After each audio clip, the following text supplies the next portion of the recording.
Welcome, viewers. We are here at the pitch in the middle. Another wonderful game today. Perfect conditions for cricket. So we have a battle between the north and the south. We have Shahzad Ramli from Johor and Isaac Peter from Penang alongside our match referee, Mr. Ramani. We'll head straight into the toss.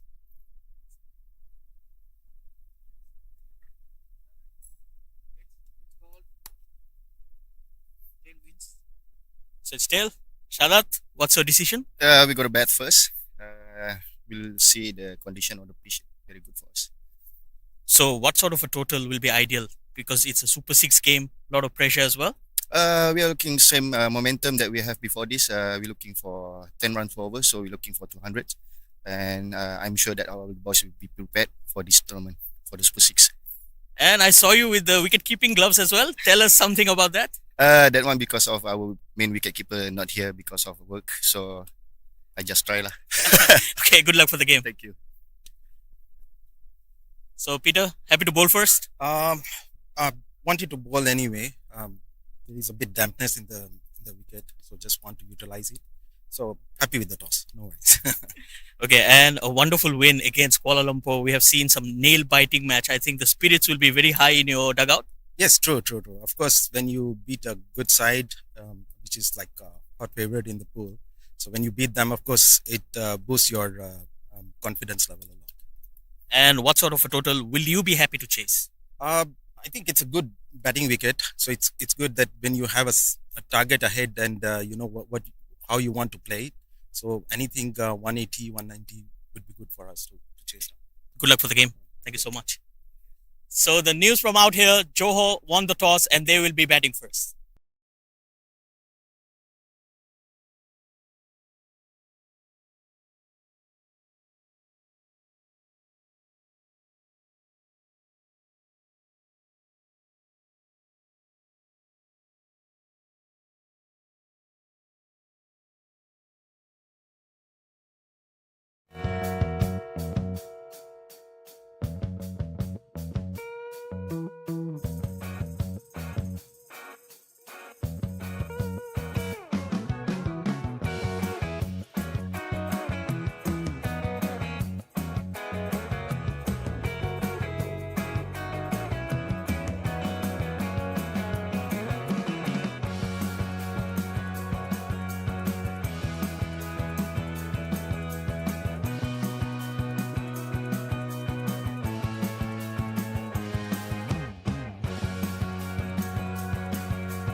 A very good afternoon to all the viewers. We are here live from the STC Oval for the MCA Men's T20 Championship. It's an interstate match. It is Penang going against Johor, so it will be an interesting contest between North and South poles of Malaysia. Well, both the sides have played some wonderful cricket in the first group stage matches, and it's the first game of the Super 6 for them. And I think whoever wins this will have their noses right in front to be in that big final. I think every match from here on will be very exciting to watch. Penang will have their heads high, especially after winning that game against Kuala Lumpur, where they defended a very low total. On the other hand, we have seen some explosive batting from Johor throughout this tournament. They have been scoring heavily, courtesy of some wonderful batting from the top order. And we have the two openers out there, Ahmed Zubaidi and his partner Gulrez, the explosive duo. And taking the new ball in his hand will be Bilal Hazrat. He has been very impressive throughout the series. So the players are all set. And here comes the first delivery.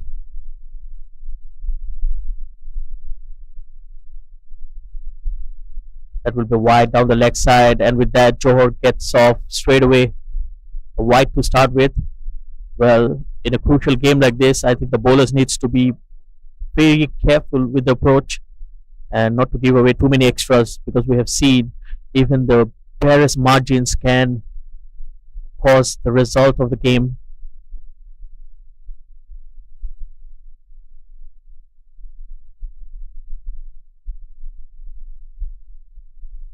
Well, it has been a mixed tournament so far for Ahmad Zubaidi. He has been representing Malaysia for quite some time. We have seen him recently a bit concerned with his form with the bat, but definitely he has the potential, and on his day he can be very dangerous. Someone who likes to take the attack to the bowlers.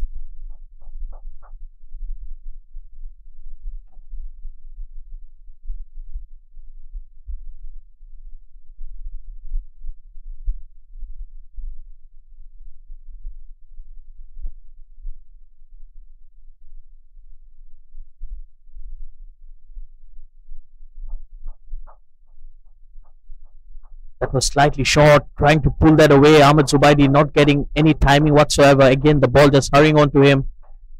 This is the strength of Bilal Hazrat. He can really bend his back and get some pace out of the wicket. Especially we know with the new ball, it can always be tricky at the STC, where the ball just holds on to the wicket. Sometimes it might come on a bit slower than anticipated.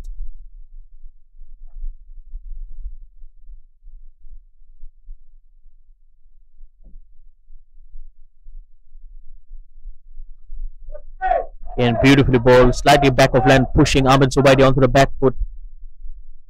I think that's the right line and length to bowl to Ahmed Zubaidi. Anything short and wide or anything fuller, he is going to attack. And I think Penang have done their homework, studying both the batters. As both Ahmed Zubaidi and Gulrez are well known for their stroke play, it is very easy to execute a plan against them. But then on the right day, you need to bowl at the right line and length. And so far, it has been decent from Bilal Hazrat. Like I said, slightly short, and he's pounced onto it. That will be the first boundary for Ahmed Zubaidi. You cannot be bowling short to this man. These are easy pickings for Ahmed Zubaidi. A very positive start. So even at the toss, I asked Shadat Ramli what could be the ideal score for them, and he said we would love to score anything between 200, if not more. And so far, with the way they're batting, can be reached because they have a very tall batting lineup as well.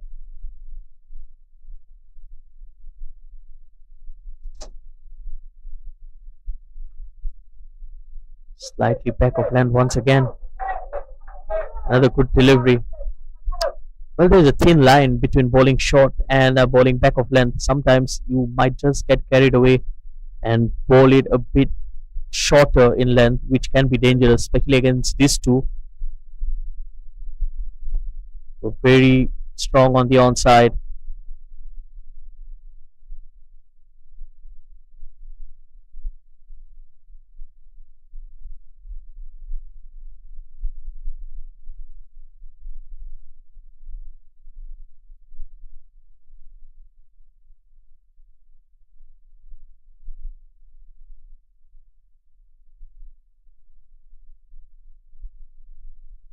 Oh, well bowled, swing and a miss.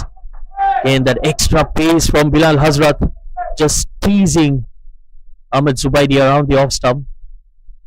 Again, the ball was a bit fuller, and Ahmed Zubaidi will be feeling slightly disappointed not to get that away, especially with the field restrictions and the fielding being very close to the bat. Once you hit that gap, that ball will always be traveling through the boundary. Nevertheless, a decent over so far, 5 runs of it, despite the boundary.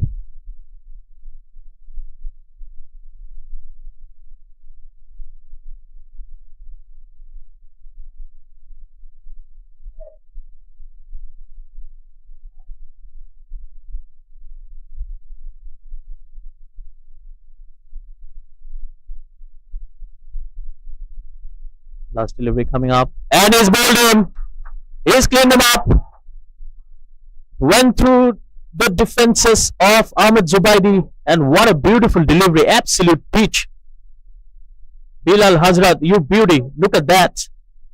Beaten for pace, and it's first blood here for Penang.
Well, and the first over, 5 runs and a wicket.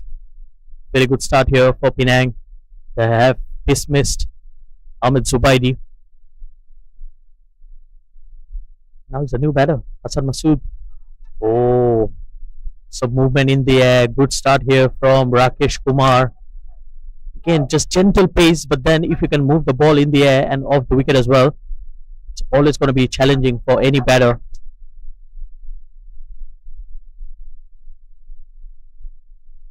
Gulrez, on the other hand, can be very good with his stroke play, but then he needs to be consistent with his batting.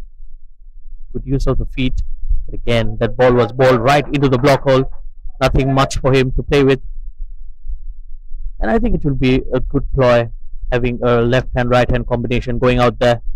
Hassan Masood joining Gulrez.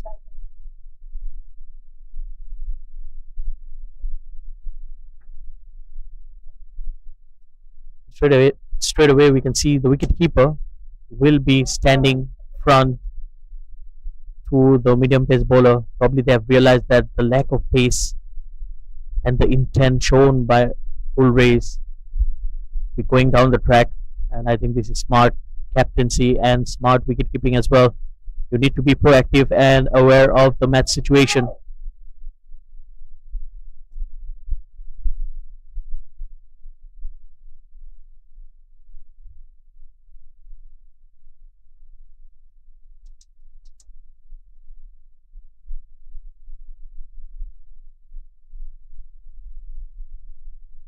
Again, that ball was swinging in the air, almost went through his defenses. Gulray slightly slow to react to that delivery. He was not expecting that ball to come back that much. Well, these are good signs here for Rakesh Kumar. It's a good start, and I won't mind to see a slip in place as well, especially with the type of swing he's getting, and that too against a left-hander. Well, Peter Isaac opts to be a bit defensive because he understands the importance of this game. If they leak some early runs here and allow the Johor batters to settle in, it could be costly for them. So far, he's just trying to be safe. Beautifully bowled this time. There's a miss by the wicket keeper. It's not easy to keep wickets against a bowler who has been swinging the ball in and out.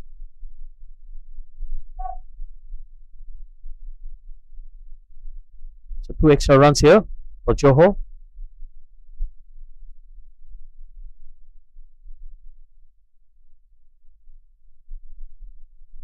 Well, Hassan Masood is in prime form. He has scored some good runs here in this series so far. Again, beautifully bowled. This is very good bowling here. Rakesh Kumar is doing a good job with the new ball. That's how you need to utilize the new ball, especially in conditions like this. Not trying to bowl too quick. Full toss, and these are easy pickings for a man in form like Hassan Masood. One bounce into the ropes, and he gets off the mark.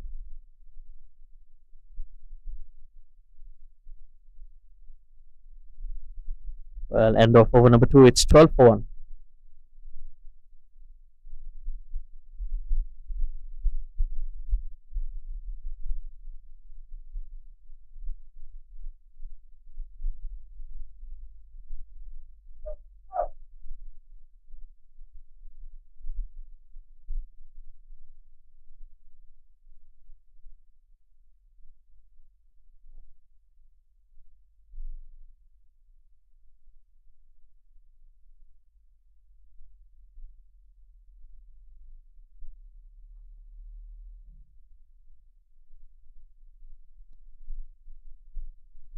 Well, Penang will be very happy with the start they have. Apart from those 2 boundaries, I think the bowlers have done a good job. They've taken a wicket. And we have seen some express pace from one end of Bilal Hazrat and some wonderful swing bowling from the other by Rakesh Kumar. Oh, look at that. Taking off from a good length. Surprising Gulrays. Again, beaten for pace. Bilal Hazrat definitely is one of the quickest in this tournament, and it's not going to be easy, especially when you're facing the other bowler who is almost 20 k's short of Bilal Hazrat. Suddenly you go on to face him. It's a completely different bowling attack. Then you need to get used to the pace of the delivery and the bowlers as well, because it's a T20 format. You don't have much time to settle down. Well bowled once again, hitting the bat hard here. Wonderful job done by Bilal Hazrat.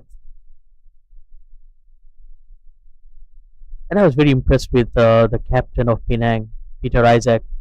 He has contributed both with the bat and ball and has led the side. When he started off this campaign, he was not picked as the captain, but slowly as the tournament progressed, I think they've realized that he has that leadership quality in him.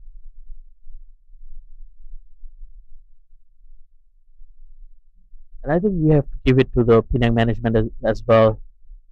Let's cut away for a single. Slightly aerial, but it's always a safe shot to play. Well, coming back to the point, I think the Penang Cricket Association has done a wonderful job as well. The management, they have made the right changes at the right time, and so far the results have spoken for them.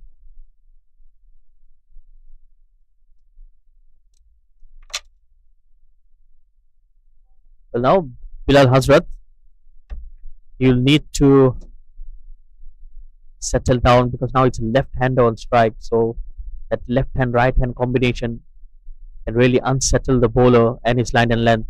But so far, he has been bowling all to the right-handers, and he's into a good rhythm.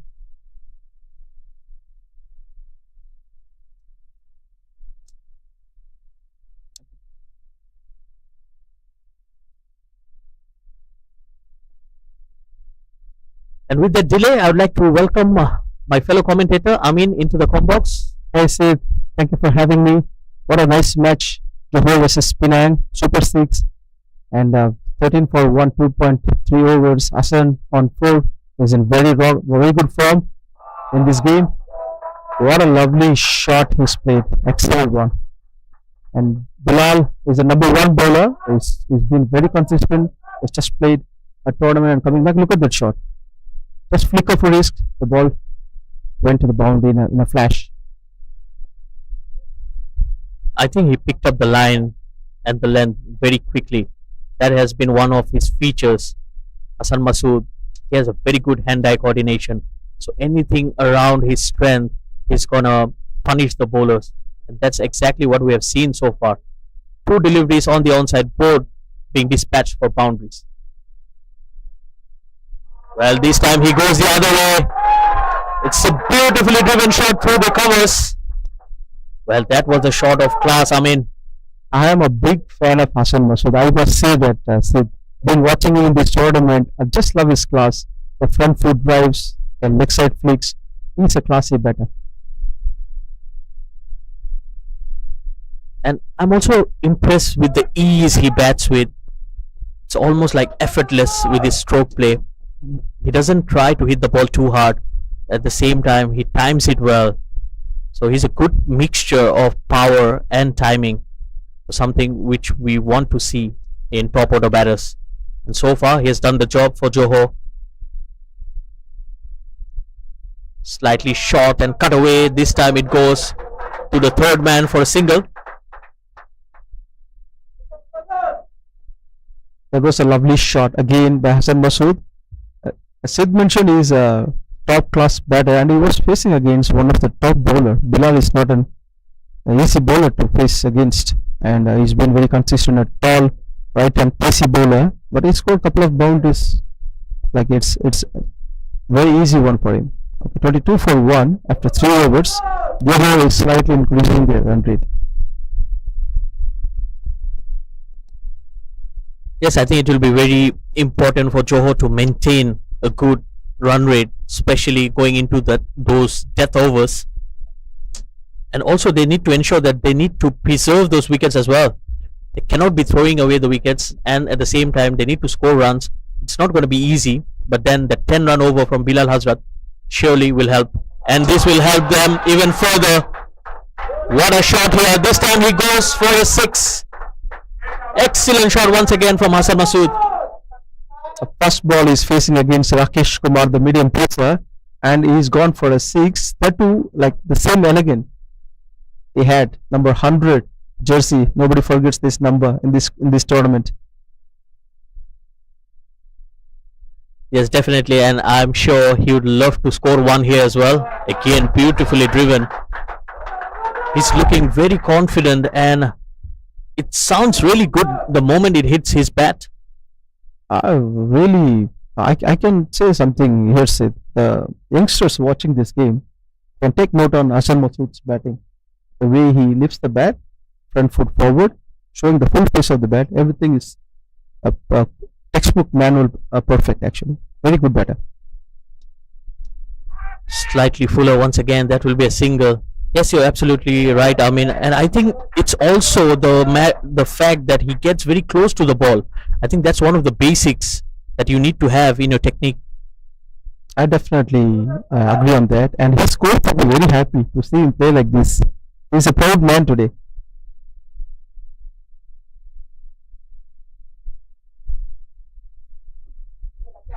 That's a much better delivery from Rakesh Kumar. Well, he started well in his first over.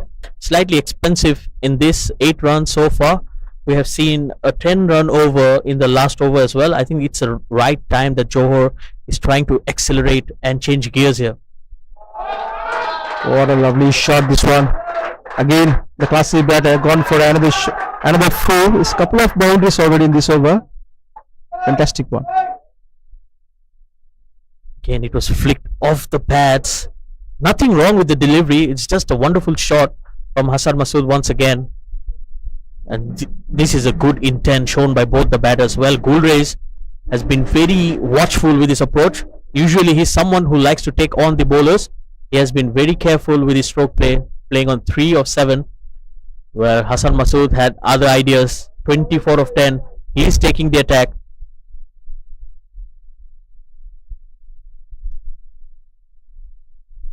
Yes, Sid, I do agree that Gulrez usually go after the bowlers. Normally 10 balls 20, 10 balls 25.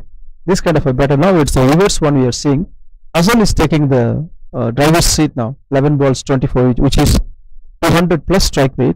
And he's in a sublime touch throughout this tournament. And what a right time to play this kind of innings. This is a super six. The poet, because it was 2 groups, Group A and Group B. Each group had five teams each, and top 6 teams have been selected to play for Super 6 competitions, and whoever comes top of this table will be going for the 3rd and 4th and also the finals. So this is, every single match is crucial. Win is very much appreciated, and in T20s, whatever the scores you set in the first 6 will dictate the whole total. After 4 overs, it's 34 for 1. And Hassan and Gulrez is doing a very good job for Johor, no doubt about that. With that said,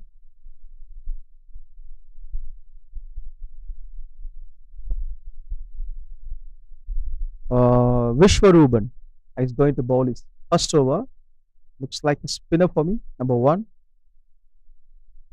Yes, an off spinner coming into the attack, and I think it will be very important that Gulrez tries to understand the situation right now. If he gets into a shell and slows down the scoring rate, it will put some pressure on Hassan Masood as well. Good looking shot again, finding the fielder.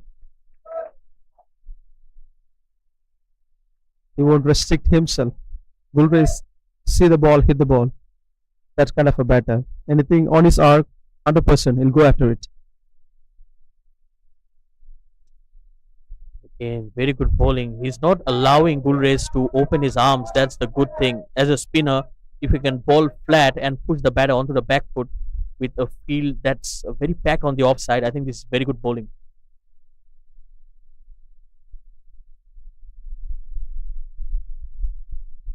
A wonderful shot on the leg side. There is a field kept for the off spinner because the ball will be coming into you. Normally they play on the leg side for the off spinners, and when you bowl off spin, it is very important to maintain the length and the pace, because if anything over pitched, a little bit short, you will be punished. Yes, absolutely. And I think it's a wonderful captaincy from Peter Isaac as well. He has got the players at the right place. And when you say about Peter Isaac, he himself is a very good bowler, off spinner with a lovely loop. What a peach of a delivery. Excellent bowling there from Vishwaruban. He caught Hassan Masood with surprise, and that's about the wicket at the STC. It always helps the spinners, especially if you can bowl in the right areas. You're definitely going to get some spin. Very valid bowling here, and this is a very controlled bowling after these 4 overs. The run rate was 7.24 earlier. He just gave 1 run in this over. Very beautiful bowling by Vishwaruban. Again, the ball just holding on to the pitch, almost like a tennis ball bounce. And a good end to the over, just a single conceded, 35 for 1 after 5. This is a very good comeback from Penang, I would say. A very good captain, as Sid said. Isaac is himself is a off spinner. He knows when to bring which bowler. And Vishwaruban would definitely complete his quota today. No doubt about that. Isaac would love to give him another over. And this is the last over of the power play. It's very crucial. And this is where the batting team would love to score a lot to make sure they cross 45 to 50. That is a standard target in the first 6 overs. And with that, the captain brings himself into the attack. I think it's a good decision, but he needs to be careful, especially bowling against Gulrays. He will be targeting that onside, and with his lack of pace, Peter Isaac, he can extract some spin and drift from the wicket. But at the same time, if you are bowling in his arc, he is going to score some runs here. Good start there, slightly back of length. Isaac knows the game of Gulray, and he knows that if he flights the ball, loopy ball, over pitch, short ball, that is going to be a dangerous ask, and he will maintain his line and length. That's what I guess. That's beautifully bowled once again. And a quick single as well. Good understanding between both the batters. It's a very good running between the wicket, certainly. And this is going to be a challenge for Hassan because the wicket is giving some purchase to the bowler. The off spinner is in, and he is a left-hand batter. It's always going to be change the ball. The very odd ball will turn a lot, and you should be very careful playing the off spinners especially. Change of angles here for Peter Isaac as well. Coming around the wicket, beautifully bowled once again. A yes and no. Oh dear. A misfield there, or else it could have been very close on the wicketkeeper's end. Gulrays. He was double-minded. And look at Isaac. See, he's like very furious. His last ball was a little fumble, and he was checking with his fielder. Now, second ball again, they should have cut this into a dot ball. They've given a single. He's not happy. Well, he has been an aggressive captain. Meanwhile, Gulrays just fetching that delivery from outside the off stump and playing it on the on. And both him and Peter Isaac are having a wry smile on their face. There was a defendable ball, which usually a proper bat will bat. But watch the ball hit the ball kind of batter Gulray, so he doesn't mind playing those kind of shots. That's a slog sweep, and that's huge. Another six here for Hassan Masood. Like I said, with that lack of pace, if you ball in the arc, they're going to take you on. He's in a Midas touch. Whatever he touches turns into gold today, and is extremely playing well. And Peter, that was the wrong ball to bowl to Hassan. It's a over pitched ball. He's waiting for that. This time slightly short, cuts it but straight to the fielder. Well, I had a word with Hassan Masood earlier today, and he felt like he had a nickel. He was not feeling well, having a shoulder injury as well, which he's carrying. But if you can bat like that, I don't think he'll mind. 100%. As you are a batter, you understand, right? Playing long innings, you go back to the house before you sleep. You think about the inning. That is the happiness. It's a cricketer we get, and it's the same thing. You get a nightmare when you get run out in a 0 runs, 0 balls, not facing anything. That is cricket, right? And I know we've seen multiple times people with injury, elbow, shoulders, still they bat. They love batting. Yes, absolutely. I think we have to give it to them, especially coming in every day, in and out, playing matches here. So a lot on their fitness levels as well.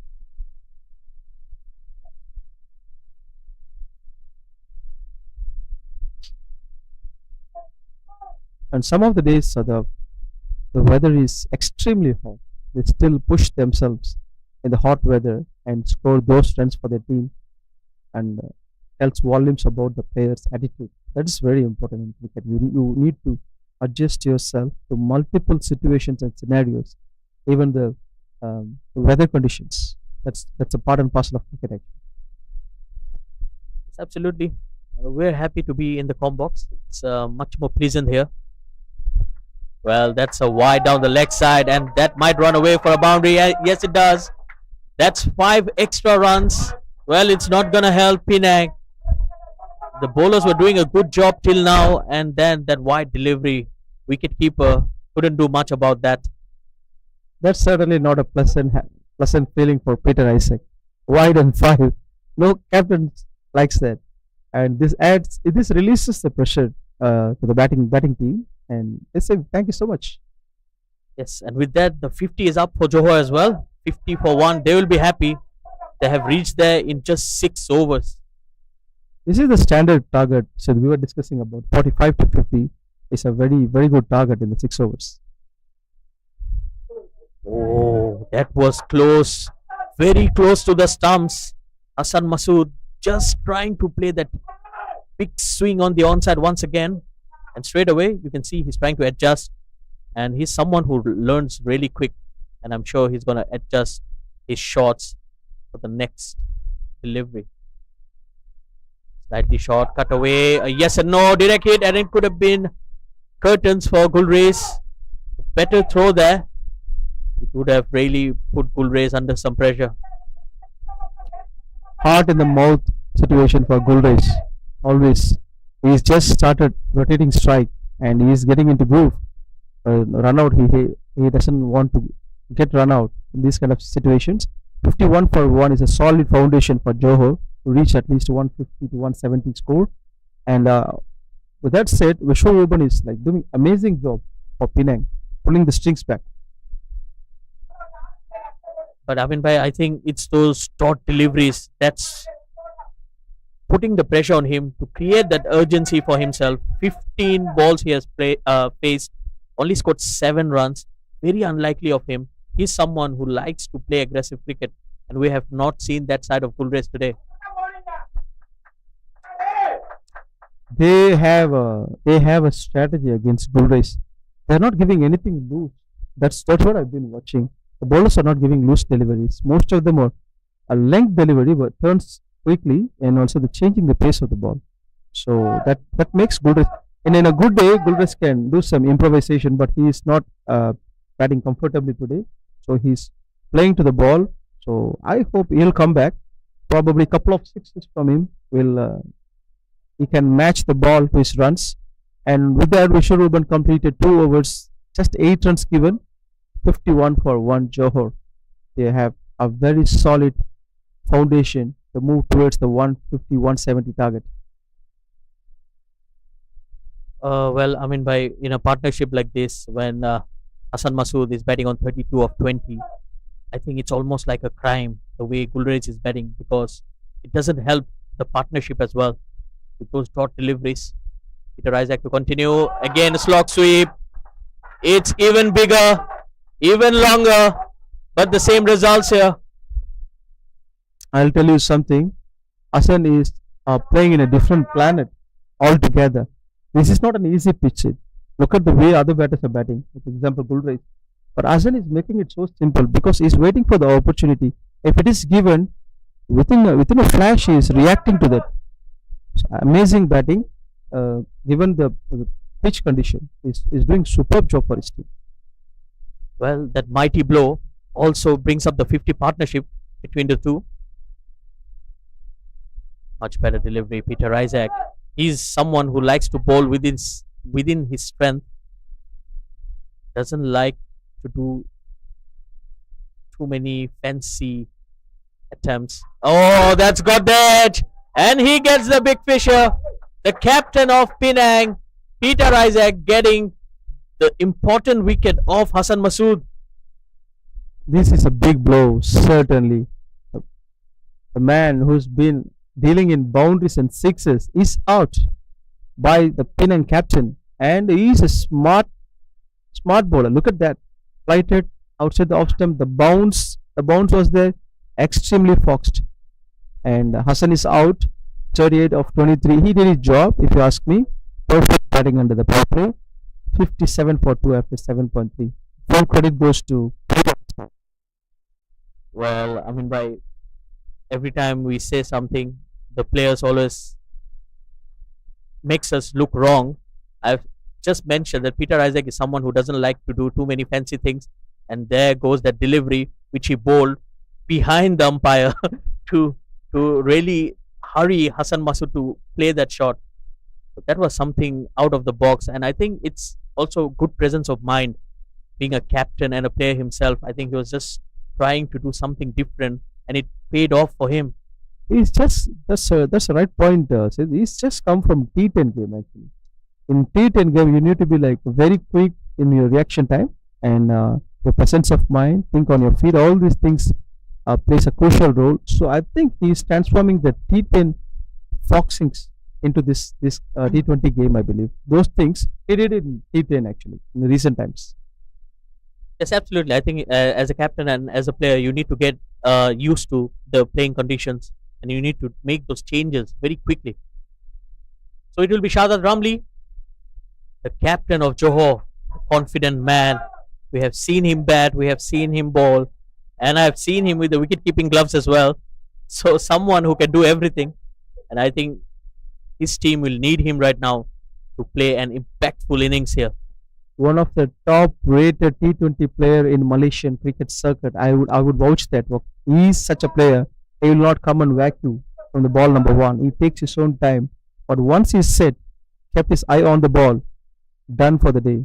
He'll whack 3 or 4 sixes in an over. That kind of a player is Shahzad Ramli, and he is like rated very highly. Yes, absolutely. And I think he's one of the best batters in the Malaysian side who plays that sweep shot. One of his favorite shots as well.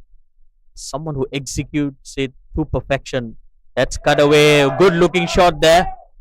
A long chase here for the fielder. Couple of runs here for Gulreis. Finally, Gulri is getting some more runs here. Now he's getting twos from ones, and hopefully he'll move to fours and sixes soon. And he himself knows that he's not that kind of a batter. But there is a discussion going on between Shahzad Ramli and Gulreis, and probably he will switching gears now. Ramli will be playing the second fiddle, and Gulreis will take action and charge the bowlers. That's what I guess.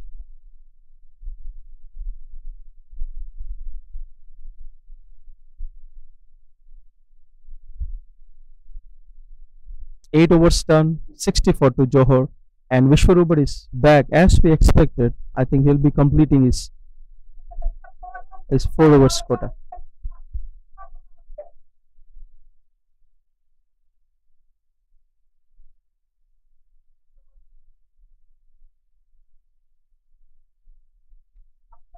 That's cut away. Again, good looking shot there from Shahzad Ramli. Well, it's slightly gloomier since the morning. We had a very shiny start to the game, and suddenly you can see some clouds forming around, and this time he gets out. Gulreis, he was struggling out there and trying to take the attack to Vishwarupan, just managing to give a simple catch to the point fielder. He is deserving this wicket, Sid Vishwarupan. He's been bowling amazingly well since he taken the ball in his hand, and Gulreis is a perfect wicket for him because he's been struggling. And even it's a good news for Johor if someone comes in next and bat in a better strike rate. Look at that shot. That's normally the bat has turned almost like 70% on the right side. So not the straight bat he used that costed him the wicket because he was up against a very good bowler and a very pricey wicket, but is a deserving wicket for Vishwarupan. 61 for 3, 8.2 overs. Go ahead.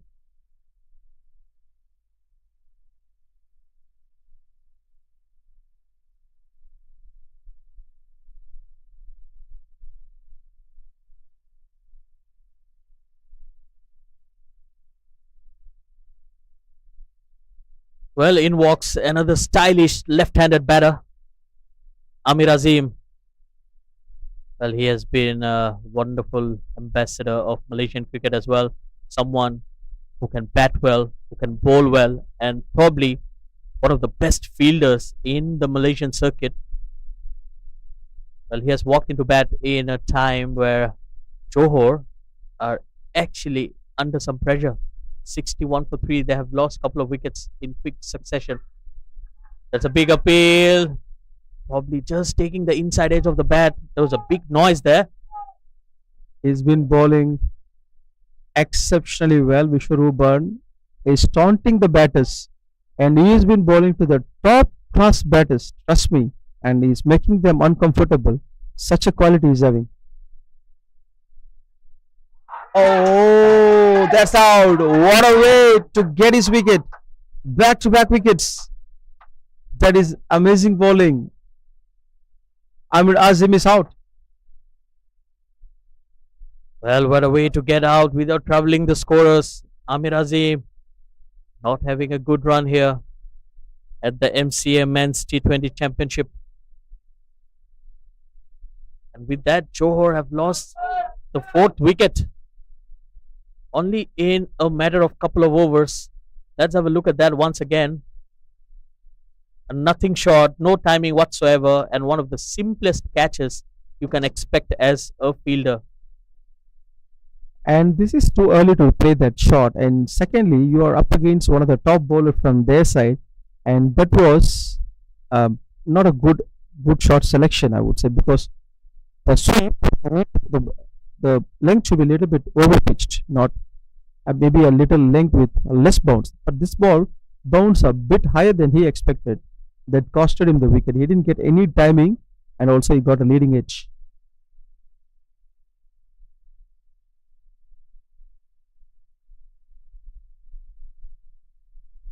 Well, Amin by 57 for 1 and 61 for 4. What a comeback here for Penang.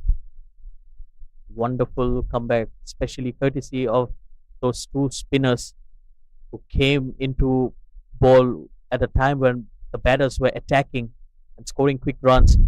And I think it was that man, Peter Isaac, who took that important wicket off Hassan Masood that really caused the damage.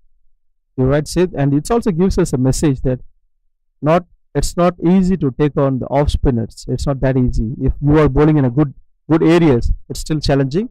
And while we're talking, they get another boundary. This is a much relief for Johor. And Fox, the keeper himself, look at that. He didn't expect that, and he disappointed. Vishwaruban certainly not happy with that. Well, when your team just lost 3 wickets for 2 runs and you walk out there to bat and you play a shot like that, also describes the character of that man. Ainul Hafiz definitely is not bothered with the happening. Look at that beautiful shot once again into the gap, and he'll have a couple of runs here. So that's Ainul Hafiz for you. He's someone who will play all those fancy shots. He's definitely not shy of doing things, and that ends an end to another over that brought in 2 wickets and 7 runs. Impressive one, I would say. After 9, it's 67 for 4.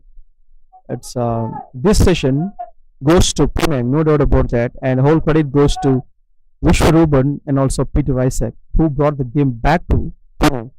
And talking about Ainul Hafiz, as Sid said, that is something quite exciting to see a batter comes and with the first ball going for the reverse sweep.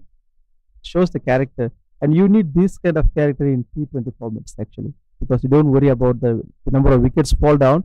Don't go into a shell. Keep playing your shots.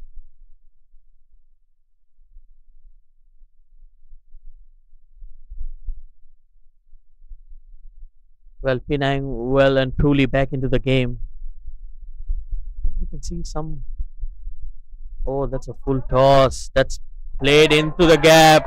Easy pickings here for Johor captain Shahzad Ramli. Beautifully driving it. Look at that. Yes, it was a full toss, but you need to pick that gap. Solid masterclass batting there from Mohammad Shahadat. Saw the loose ball, made use of it 100%, and he's something like ambush, waiting for the opportunity initially. First 10 deliveries, then later on he will increase the strike rate. That's his game plan. He's very dangerous batter, and you should be very careful bowling at him. Some cuts away. So Lokman Hakim, the leg spinner, into the attack. Oh, that's poor. What a poor throw. And excellent running between the wickets as well. They just snatched that extra run. The ground fielding has been not that that great with Penang. I would say, see, there is fumbles. They're giving extra runs. Oh dear, that's poor cricket. Well, what could have been just a single, and that's how quick they are. You just make that slight fumble, and they will get another extra run.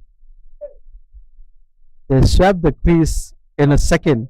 That's how fast they are, and they're looking for opportunity. This is they lost 4 wickets, and they need runs to add into the scoreboard. 1 run for Shadad Ramli to the long on. It's already 9 runs in this over. They're pretty happy because it's not stuck after 4 wickets. It's keep moving. That's very very important. Keep the scoreboard ticking always. Yes, I think these are two very busy batters. Yes, they like to play the shots, but at the same time, they are very good runners between the wickets as well. That's something we have seen missing in the top order, especially when Gulrez was batting. He was not looking to rotate the strike. Oh, that's a long hop. Ainul Hafiz will feel very disappointed not to get that away. Just a single. Yes, I noticed that from Gulrez, and also it is something basic. When you're not, it's not your day. At least try to take single. Don't give the ball start. That's a crime in T20 cricket. And this ball is played beautifully to the backward point, Shahadat Ramli, and looks like there is lots of running between the wickets happening, lots of dramas happening here. And with that, Lakman finished his first over, given 10 runs, and the score is 77 for 4. And Johor will be happy to get those runs. The 4 wickets lost is a little bit on the negative side, but I believe this batters can take it to the next level. There is a drinks break. We'll join you shortly again.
Well, we're back live after a short drinks break where the players have hydrated themselves. Earlier today, Johor won the toss, elected to bat first. They scored 57 for the loss of 1 wicket, and since then, the Penang bowlers came in strongly. We've seen a good comeback here, 78 on the board and 4 wickets down. And Peter Isaac will continue. Change of ends from him. So, exciting contest. It will be the two captains going against each other. And there comes the sweep shot. That's one of his favorites. That's running away towards the boundary, and a good attempt there. And they're running hard for the third. Excellent running. Well, that didn't came off the bat. Looked like it. But the umpire said it's a wide. 4 extra runs.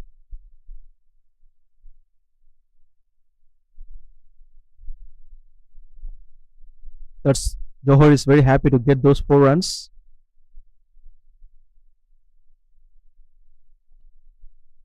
So very nicely played by Ainul Hafiz. He's very comfortable playing.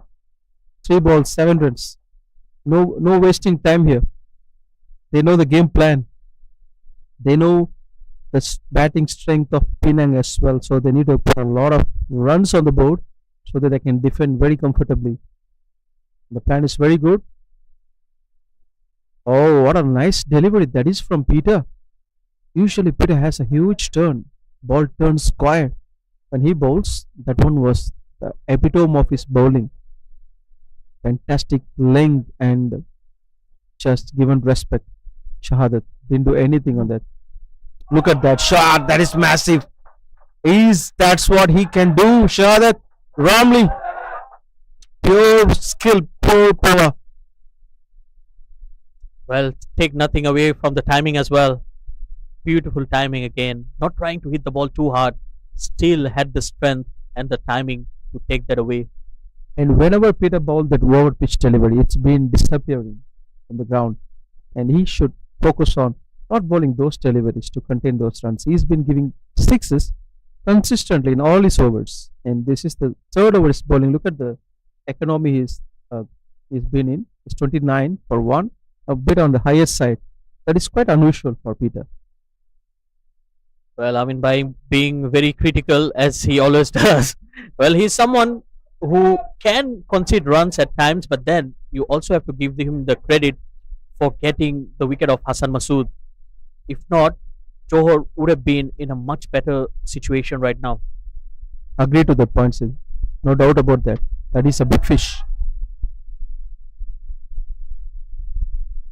Well, again, a very good looking shot here. Both the batters are looking very confident and very comfortable against the spinners. The one thing that makes me exciting with this Johor batter is that they're not playing too many dots. Even though they play 1 or 2 dots, which is very tough, they keep rotating the strike. Amazing to watch. While we're talking, another run conceded, added to the target, and the scoreboard is keep taking there on 90s now. The run rate is very healthy, 8.31. If they maintain this run rate with less wickets, and they can score easily 160 here, 160 plus. Mohammad Shahadat on 19 of 12 balls, Ainul Hafiz on 9 of 5 balls, 91 for 4 after 11 overs. Johor.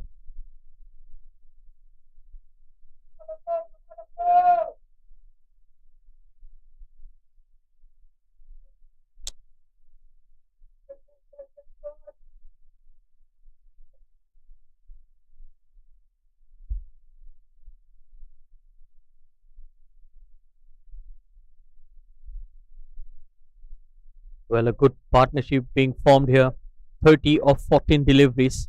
They've scored some quick runs.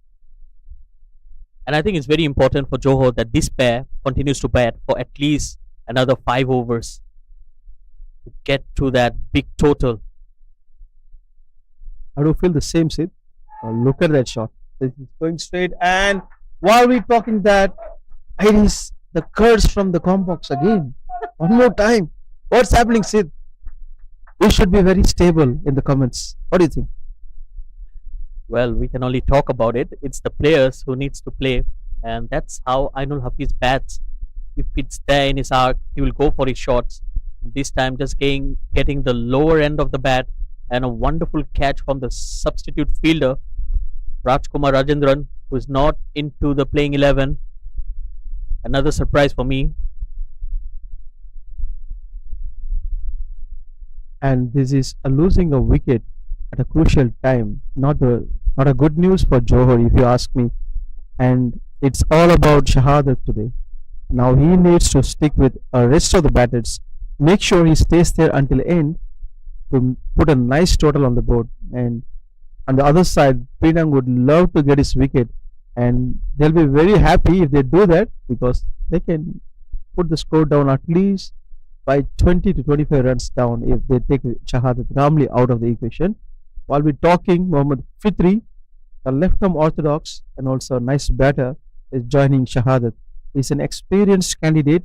I believe the communication between him and Shahadat would be something like they need to drag couple of overs from here to make sure the ship is steady again. Yes, just when things were looking very decent for Johor, they've lost another wicket. Every wicket here will only bring down the momentum that they have created.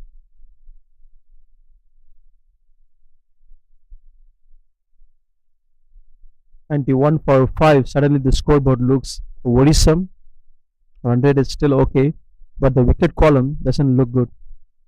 Lokman, a happy man, to get a pricey wicket.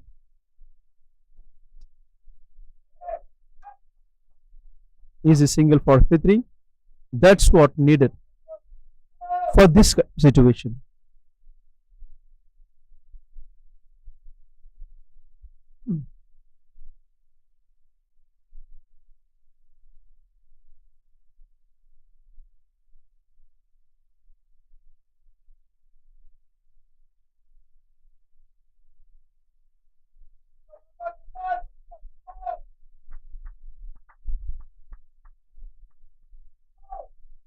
Shahadat understands that he needs to be there, playing it cautiously, not taking anything silly here.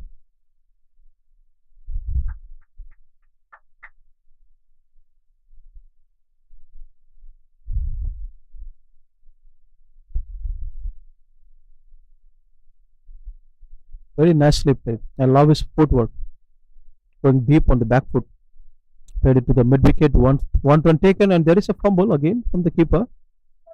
Not taking any extra runs here. A good backup from the fielder from the short third man. And Lakman Hakim was bowling really nicely. First over was a bit expensive. For the second over, they picked up a wicket and coming back very good. Just a couple of runs given in this over. 93 for 5. They're slowly stitching the partnership here. While we're talking, the extra runs coming now and a good fielding at the end.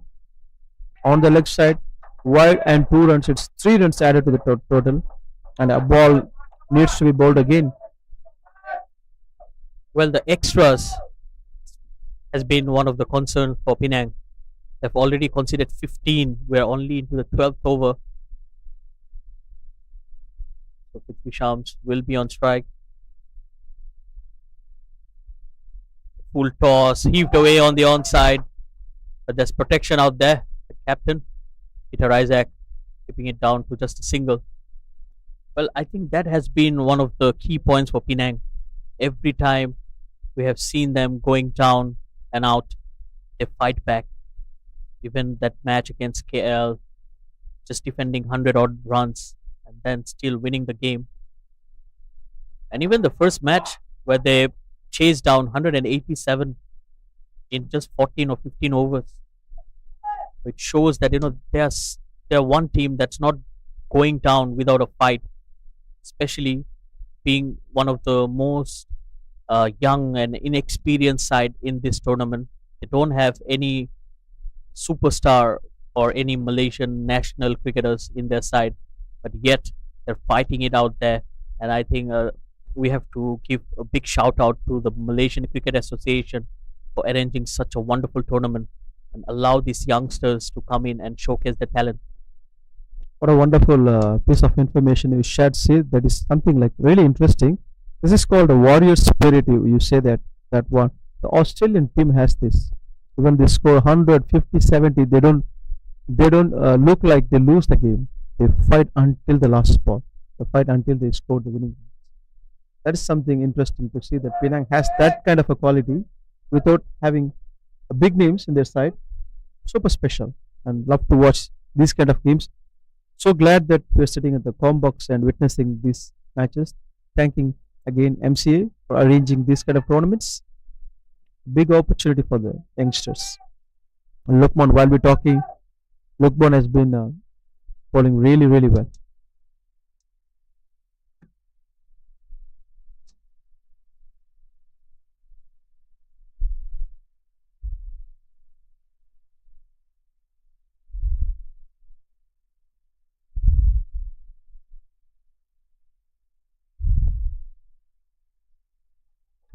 Nice batting by Shahadat, rotating the strike, keeping the scoreboard ticking, keeping the side balanced. After 5 wickets fallen down, he's a master of doing this thing. Shahadat Damli, been there in these situations multiple number of times.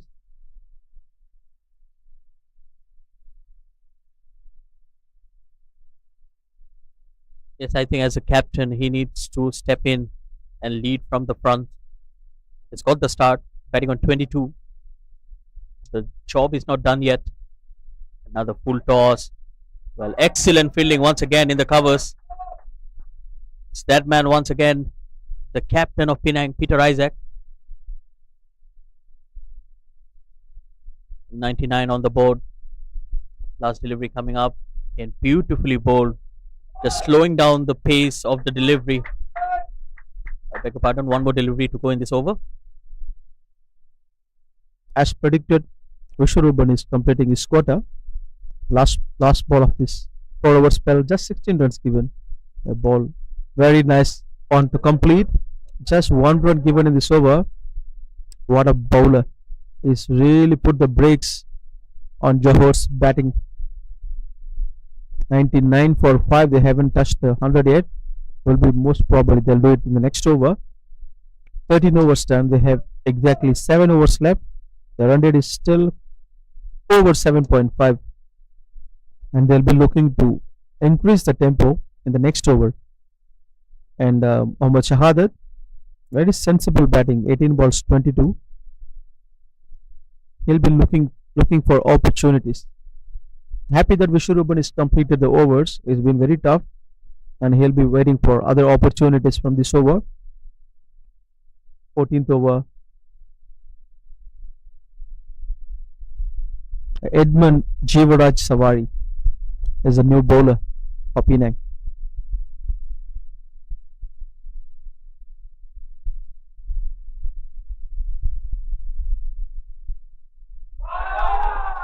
That's beautifully played. Right behind the bowler, and that's a 6. This is what we call stand and deliver. Very little effort. Look at the shape while he was playing that shot. Very stable, steady, heads is on, very stable, and the ball sailed past the long on boundary and covered some distance after the ropes. Such a powerful hit. That's a very good start to the over. Oh, that was very close to the bat as well. Probably not that short to play that cut shot. Well, Shahzad Ramli attempted it. He's batting on 28. That's pulled away. Fielder coming underneath, and it will beat him. Another boundary here. Well, not the best of timing, but he will get the results. It is certain that he is targeting Edmund because he's not that effective like the previous bowlers. So 6 and 4, his mood is like hitting mood now. 32 of 21, and if you allow him to do this, and he will make sure score back-to-back boundaries. And with that, we also can see that Johor has passed 100 runs mark. It's 109 now. They'll be pretty happy to see the scoreboard over 100. Yes, and a very good switch of gears here from the captain. and we need to blame the bowler as well for bowling it too short, or else it's too full. Look at that once again. When I was mentioning, he bowls another full toss, so it has either been too full or too short, and in both cases, you will be punished. And you need to be on your toes when you bowl against Mohammad Shahadat Ramli, especially. He's not someone like he can whack all the balls. He'll be waiting for you to make mistake, ambush, and go for the kill. And when he does, 9 out of 10 times he clears the boundary. That is solid batter. Edmund to Fitri this time. Look at that. That's out. What a bowling. While we're talking about boundaries and sixes, Edmund got a wicket for Penang. That is none other than Fitri is gone now. Well, that was absolutely unnecessary. All Fitri Sham needed to do was to get singles and get back Shahadat Ramli on strike. But he went for hero and he perishes in the deep. It's 110 for 6. Not a sensible shot, I would say. When you see Mohammad Shahadat is batting really well, all you need is just rotate the strike and give the strike back. Very simple. Because 5 wickets have gone. Now after you, the tailenders will come in and not easy for Shahadat to play around. You need to think before you play those kind of shots. Is the shot really necessary at this time? Can I clear it? Then don't do it. So new batter coming in, Samsul Iqmal. He's someone who can bat as well. Well, Johor just losing their way into this innings. We have seen a couple of very good innings. But apart from that, we have seen some pretty bad shot selection as well.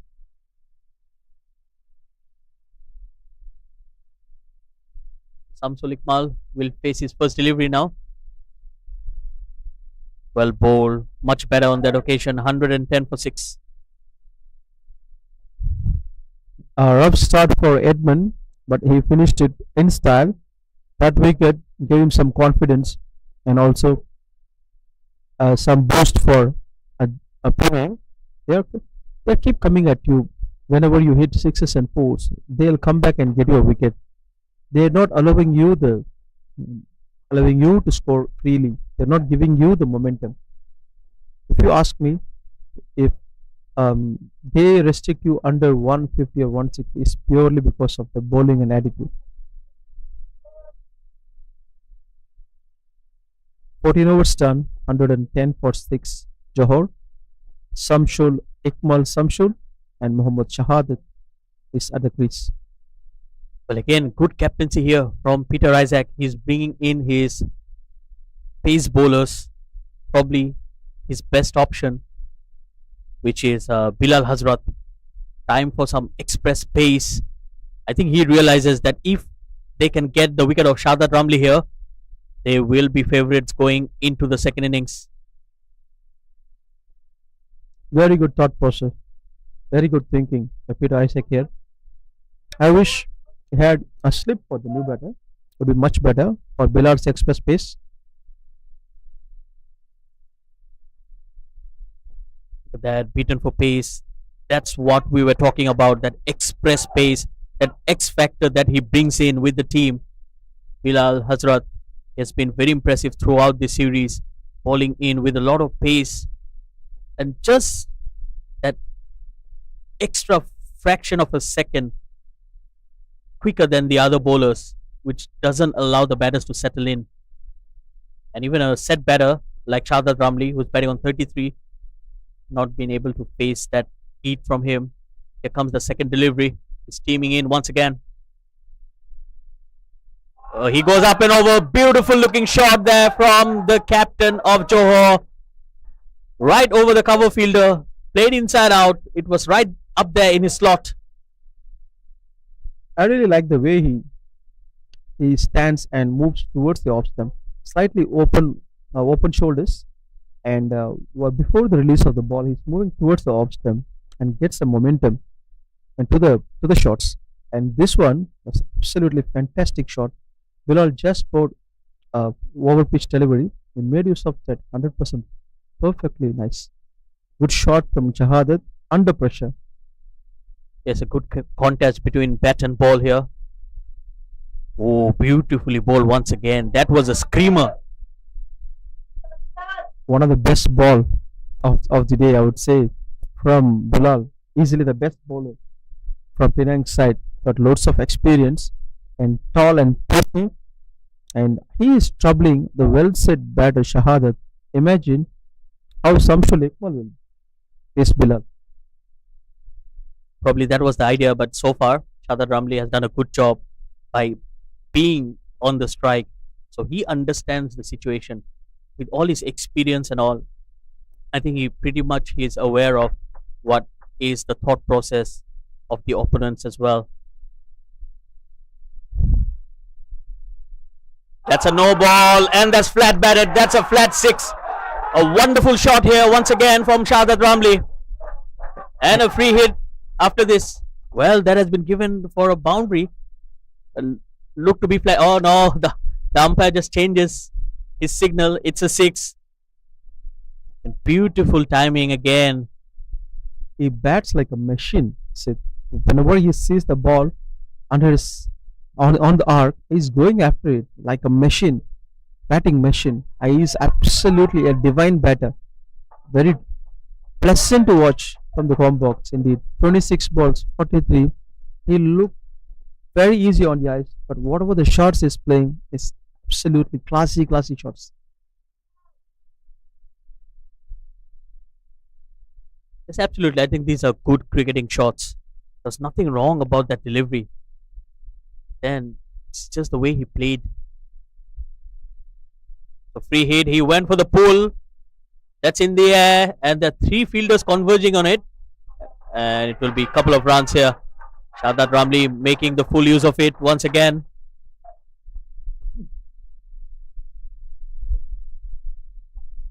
Johor would love to see Shahadat at the crease until the last ball being bowled, and he's scored enough runs against Bilal that gives a positive energy and positive vibes to the dugout.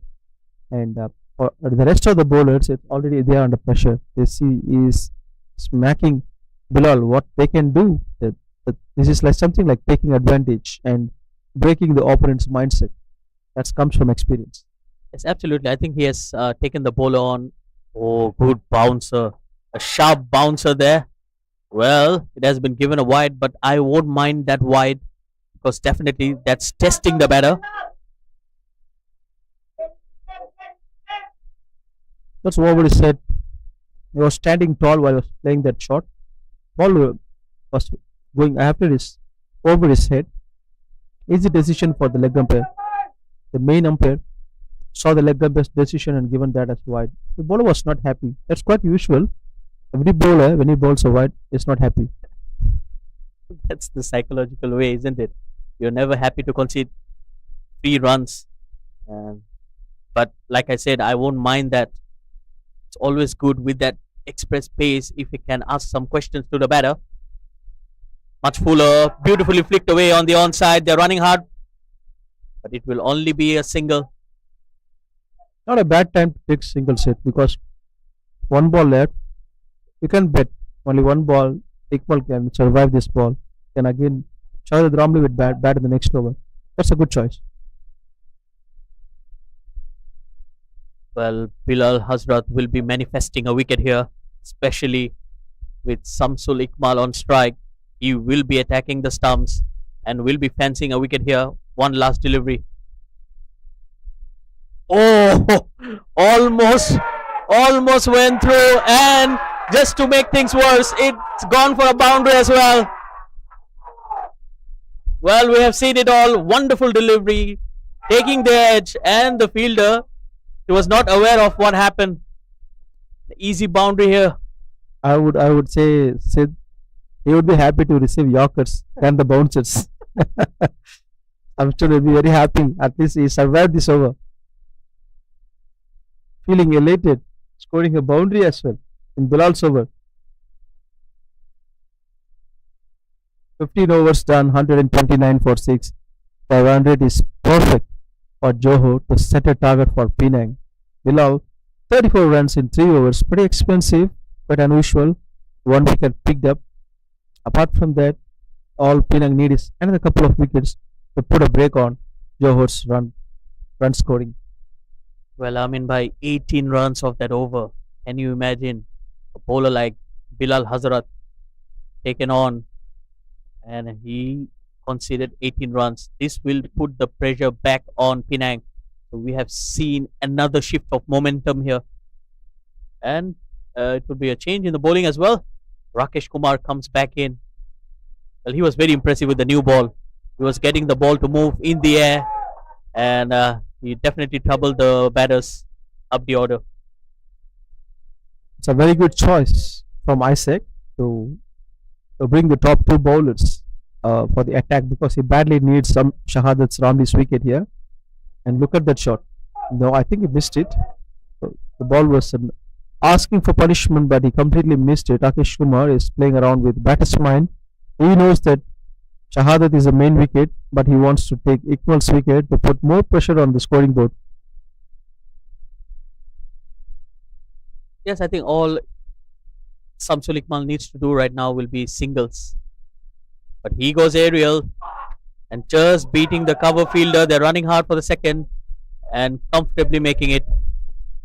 It's very good to see that he's also showing the positive attitude, like sending a information, sending a message that I belong to this. Don't take me for granted. I do bat. I'll go for my shots, and that gives some confidence for Shahadat Ramli at the other side. Smart batting there, good running between the wickets, a single. And yes, talking about that, if he can score some quick runs here, definitely he'll be asking a question to his captain as well for a promotion up the order. looks like a gully cricket I've played. I always ask for this. Why you sent me 8 down? I deserve a 6 down. Oh, beautifully bowled once again. That ball just seamed away from Shahadat Ramli. It's always tricky to bat against these kind of bowlers.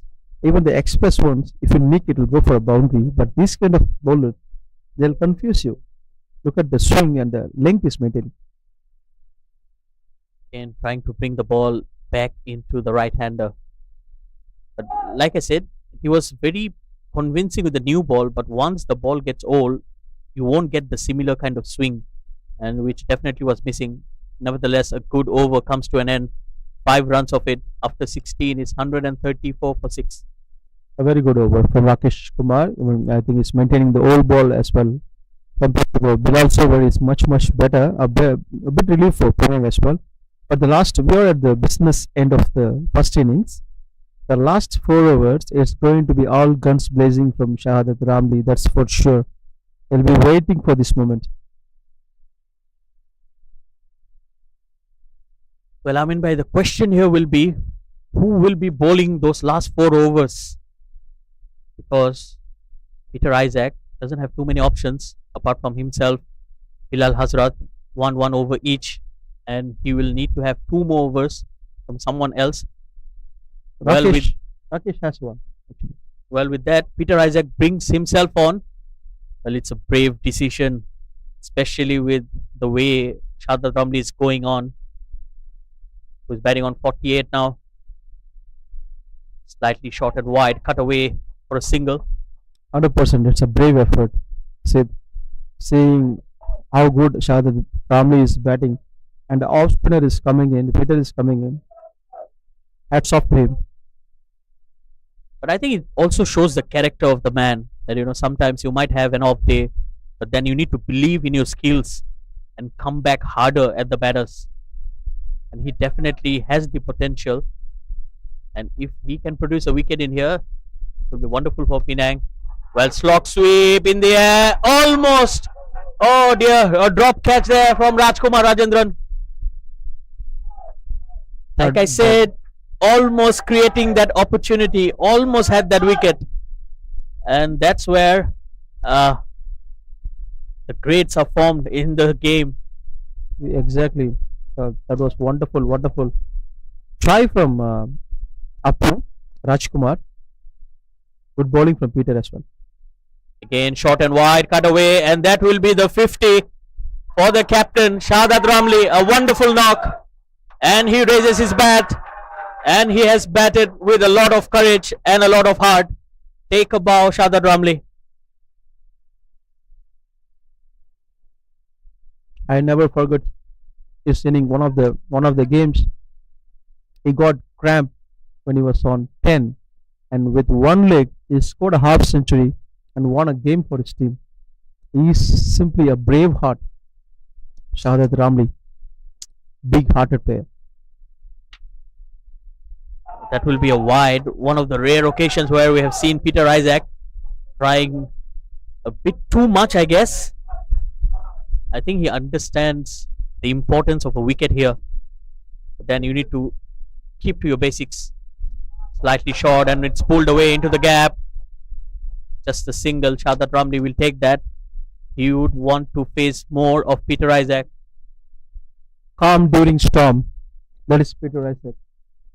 Look at the composure he has been showing. He is certainly a great player, no doubt about that. When the situation demands something from you and you are ready to produce that, that is some skill. Oh, he went for the switch hit, the reverse sweep, not getting hold of it, but still he managed to get a single. Well, that was a leg by. I am really worried about the keepers these days. You play switch hit, reverse hit, and paddle shot, scoop, all goes past your head. The keeper said. Well, I think that's the reason. Well, that's a slog sweep once again. No timing whatsoever. Just a single. I think that's why it's very important for a wicket keeper to keep wearing his helmet all the time. I think player safety will be the number one priority. And that ends the over as well after 1741 for 6. That's a good batting from Johor, and a very good bowling from Peter, bowling the 17th over. And as Sid said, now these days even the keepers are wearing sunglasses, because the incident happened with Mark Boucher. He lost his eye. The bells hit him on his eye. The gap between this visor and the helmet, and that's the serious injury. Now you see MS Dhoni wearing glasses.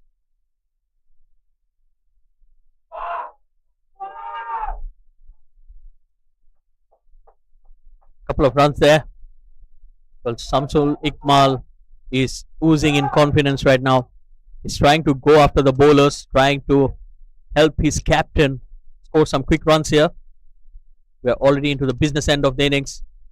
Again, heaved down the ground. The score is already looking formidable for me. For Johor, it's 140 plus. They're on a decent target on the board. 3 overs there, and Shahzad Ramli is striking. He scored 50. That's a captain's knock in a crucial match. And Rakesh Kumar will be under pressure to bowl against Shahzad. That's a huge 6. That's out of here. What a shot from Shahzad Ramli. You bowled it in his slot and he's going to punish you all day long. That is a massive hit from Shahzad Ramli. One thing I really admire about him is he looks so simple while he plays those shots. No fuss, no big movements. Just flow of a bat through the line, and he is waiting for the cameraman to take a picture. He's posting it. What a scene. And that mighty blow brought up the 150 for Johor as well. 150 for 6. What an innings from the captain. 56 of 35. And he's in a mood of destruction here. Oh, big heave. Swing and a miss. That was very close to the stumps as well. It's a very good thinking by Rakesh Kumar here.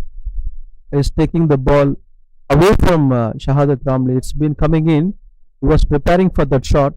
That was a beautiful piece of bowling. We need to give credit to him. That's picked from the stumps and flat batted, and a flat boundary once again from Shahzad Ramli. Excellent execution. A very good looking cricketing shot once again. Youngsters watching this game, please watch closely Shahzad Ramli. how he maintains his shape while he playing the shot and without any fuss. A shot is nothing but the extension of your defense, and he is proving and he is giving you an easy lecture here, like how to bat.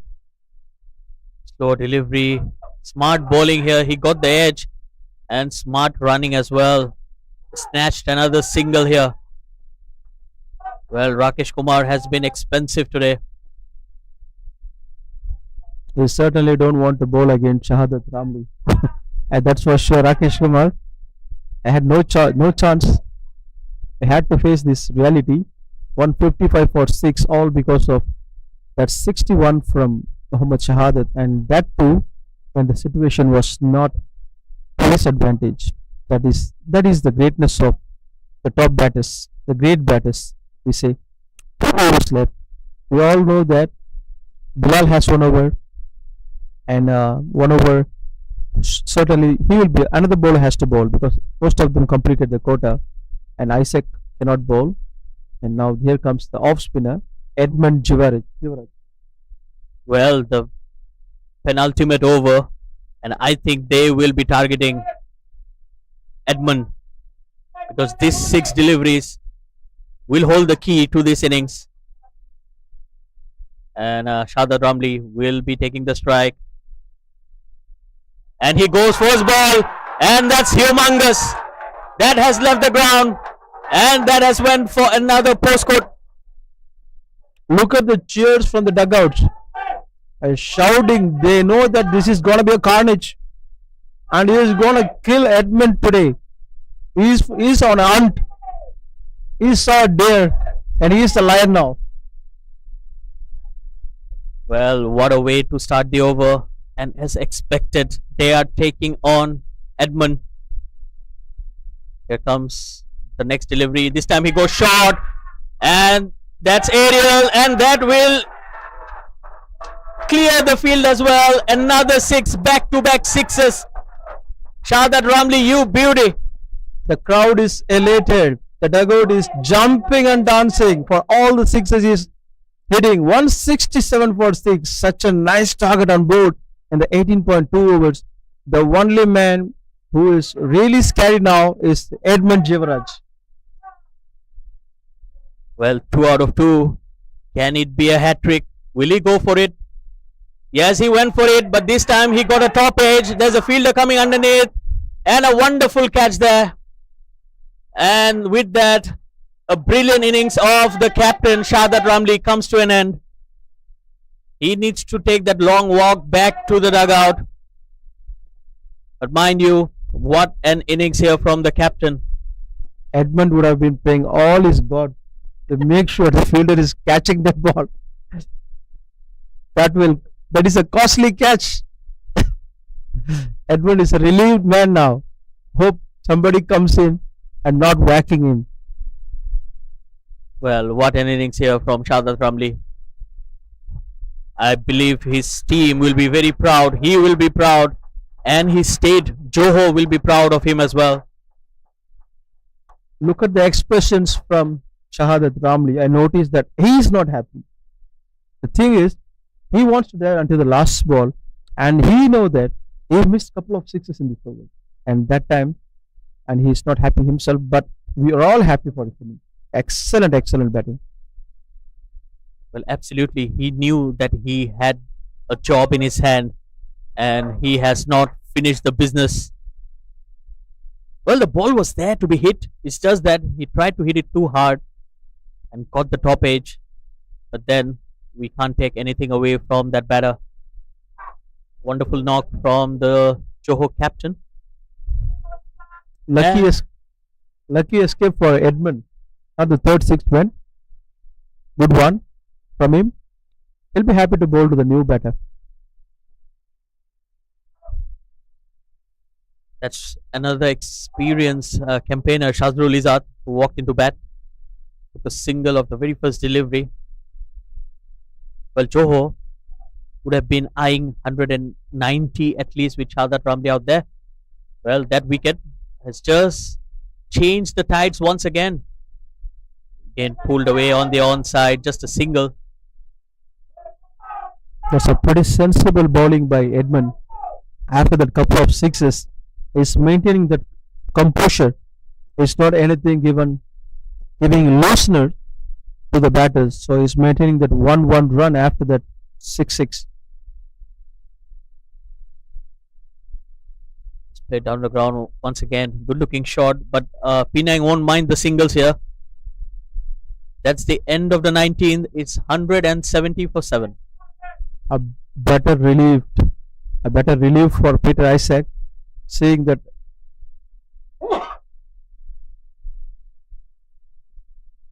19 overs done, and only Bilal has only 1 over, and hope he'll be bowling pretty economical to restrict Johor under 180. Well, Bilal Hazra definitely will be happy to see the back of Shahzad Ramli. He was taken for 18 runs in that last over that he bowled. And now he has a new batter on strike.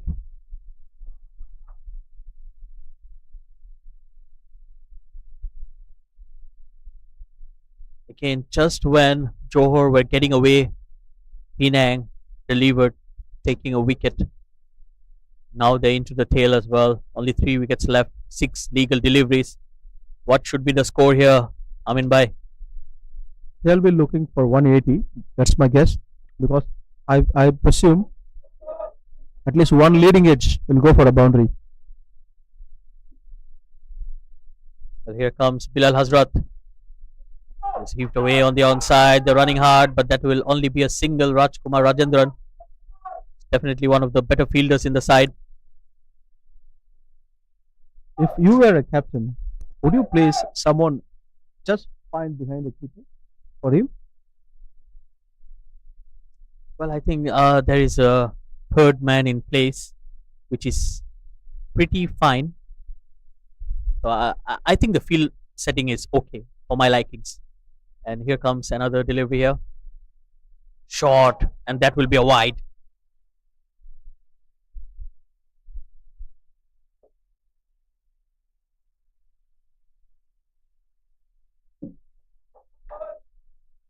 That's a wonderful bowling by Bilal here. Even 35 runs in the first 3 overs. Umpire given that as a wide and 1 for the over. Looks like went over the head.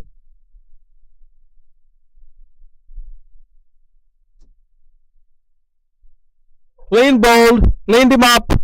That is Bilal for you. Cannot take him for granted. Such a classy bowler. Tall right-hander, pacey. He is in business. Perfect kind of batter for him to get his wicket. Nowhere near the line of the ball. Samshul Ikmal played a rash shot against a tough bowler. Lost his wicket, and Mohammad Fairuz Ezwan is in as a 9th wicket. Things are going well for Penang in the last over especially, but Johor on the other side, they're pretty happy with the score on the board. 172 for 8. This is a pretty competitive total on this ground. Just 4 balls left in the first innings.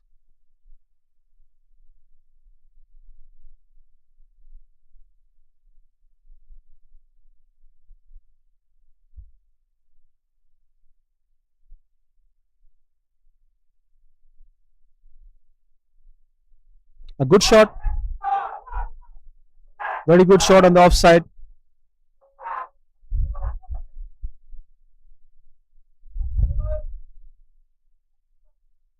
Two runs taken. It's all bonus for Johor. Whatever the runs they're scoring here against Bilal, it is a bonus. 2 runs. They're pretty happy with that. Mohammad Fairuz is one. Quite brave to play that shot. We can expect some bouncers from Bilal here.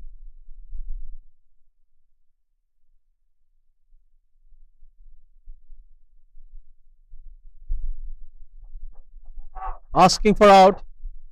It looks like he reached on time. 1 ball left. Umpire said it's a bice. Didn't touch any bat this time. Just 2 balls left in the first innings. 175. Very solid foundation, very solid target for Johor and Penang. They would like to contain as much as possible less than 180. Make sure it's not getting past 180. Two balls left, and they badly don't want any leading edges or wide on five. Well, definitely, you have predicted one earlier this over that there will be leading edge. So far, we have not seen one, but definitely Johor will like it. Two more deliveries to go. 175 on the board. Can they cross 180? Shazul Izad on strike. A big swing of the bat and should be a simple catch in the deep. Rajkumar Rajendran as safe as a house. And that's the 9th wicket. Another wicket here for Bilal Hazrat. Second in the over. And it's 175 for 9. The last batter walking in for Johor. That is the advantage of having a quality bowler like Bilal, who can produce a tough over in the death over, especially. That is crucial in a T20 game. You see many matches go out of hand in the last over because of poor bowling or an average bowling. So having Bilal in your side is always a gold. Look at that. He was expensive in the first 3 overs. The last overs he is making an impact. Picked up a couple of wickets and he is ready to pick another one. He's such a quality bowler. One ball left, 175 on board. Let's see. Here comes the last delivery and he's bowled him. Cleaned him up and he finishes off in style. 3 wickets in the over. The excellent comeback here from Bilal Hazrat. And with that, Johor are bowled out for 175 in the 20 overs. Well, we have seen a roller coaster ride where both teams were on top of each other in different segments. And with that, Penang will need to score 176 of the 20 overs with a required rate of 8.80. We'll be heading into a short break and we'll come back with more live action. Please stay tuned.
Welcome back to MCA Men's T20 Championship Interstate. We are at Super 6 now.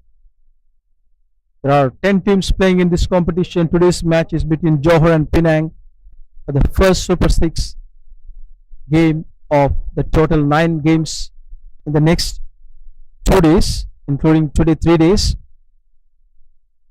And the Johor batted beautifully for in the first innings. It was a roller coaster innings from all the batters. Penang have taken all the wickets at the end. Bilal produced a beautiful over at the end, and all credit goes to Johor captain Shahadat Ramli, the way he maintained his composure when the wicket were falling down. and pull the strings back and bring the total to 170 plus. Amazing feat from him.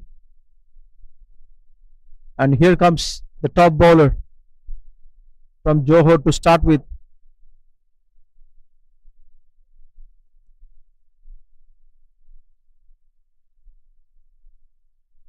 Shazrul Izzat bin Idrus, a famous name in Malaysia.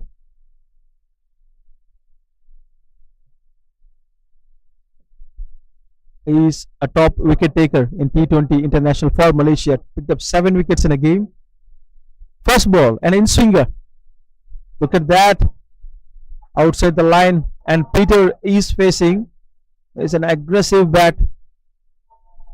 Never wait for the ball being bowled to him. He will go after the ball.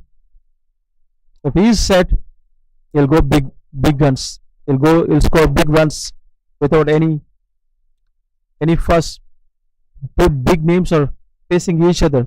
Izzat, the experienced candidate, ex-national player. Oh my goodness, that was very close. Very, very close. Put it down. What a big miss. What a big miss this one. The ball came in this time, quite unusual from the first one. Peter and Clifford on the crease. Popular.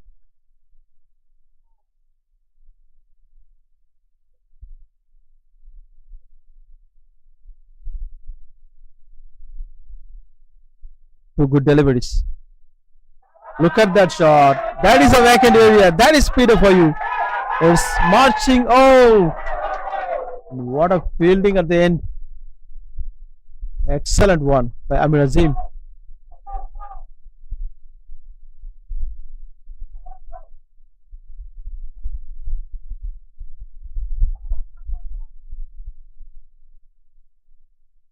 Looks like very close to the boundary, but a very good effort from Amir Azim.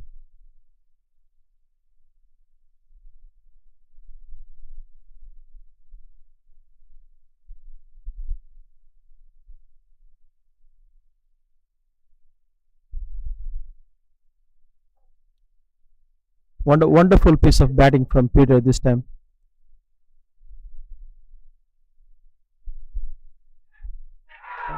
And that's a wicket. You asked for it. Shazrul Izzat. You beauty. Got a main man. Clifford is out. First ball. Playing upish. The ball was coming in. You cannot play those kind of shots again. Izzat. He's right at the money. Look at that. That should have been played on the front foot. But it was nowhere closer to the ball. Standing on the crease. Playing that shot. Easy out.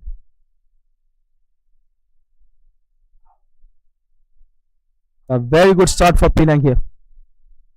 Very good start for Johor indeed.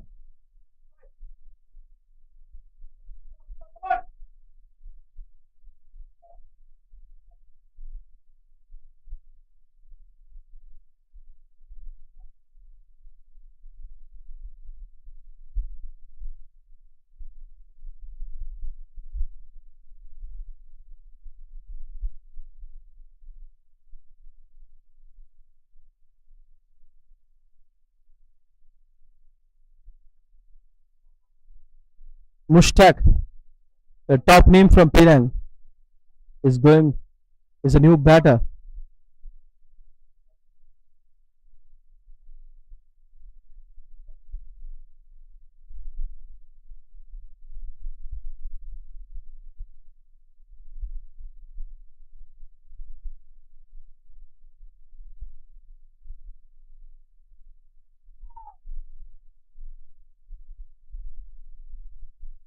Very good striker of cricket ball. Recently coming from the T10 tournament. Is in a very good form in this tournament as well. Mushtaq is a big name for Penang.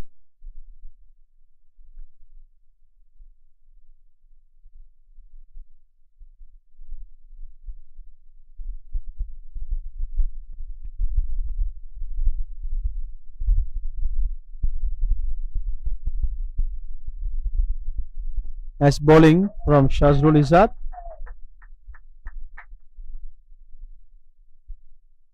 Has loads and loads of experience. He set a perfect field for this power play. He knows where he wants to bowl to a different batter. Mushtaq straight away on off the mark, and Peter is about to strike Shazrul Izzat. One ball left in the first over. Very controlled over by Izzat. What a shot that one! That is put away easily. Down the crease. Hitting it in style. That is Peter Isaac for you guys. Look at that down the crease. No stoppage. And he knows that Penang needs runs every single over. And the required run rate is 8.95, and they end up in 6 runs in over first over. The last ball was simply superb from Peter.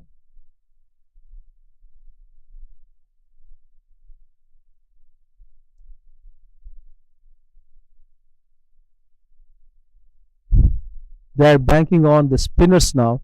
Fitri, an experienced candidate in the left arm orthodox. And there is a slip for his bowling. That's none other than the captain himself. He knows the in and out of Fitri's bowling. Been playing for a long time. Loads of experience behind his left arm orthodox, number 16 Fitri. Very classy bowler. This is a classy shot indeed on the offside point, going towards the boundary. Yes, it is. Mushtaq, you beauty. Not wasting any time here on the back foot, putting the pressure directly back on Mohammad Fitri, asking him question. You can be the best, but I'm better than you. That's what he said.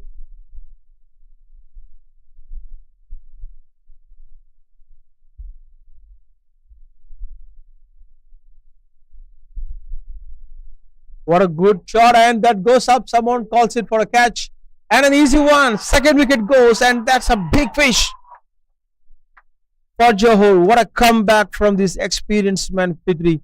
Mushtaq got bamboozled by the bowling. Look at that. That's a different line, different attack. Easy catch, a sitter for the mid-off fielder. Samiullah Khan was a catcher, not happy about his wickets. Mohammad Mushtaq, big name. It's a big fish gone for Penang. Straight away on the back foot. Full marks to Johor. They're doing a very good job here. 10 for 2 with just 1.2 overs.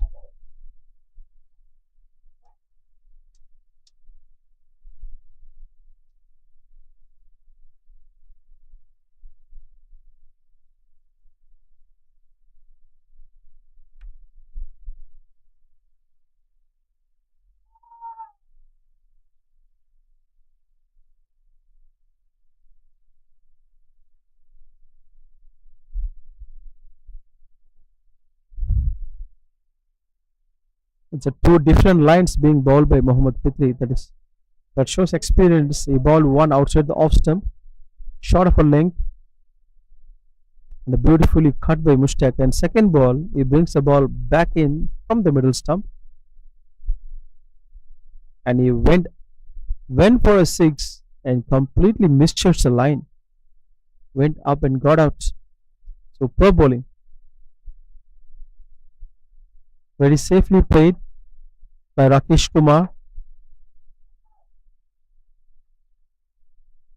Solid bowling by Fitri here. Good comeback after the first boundary.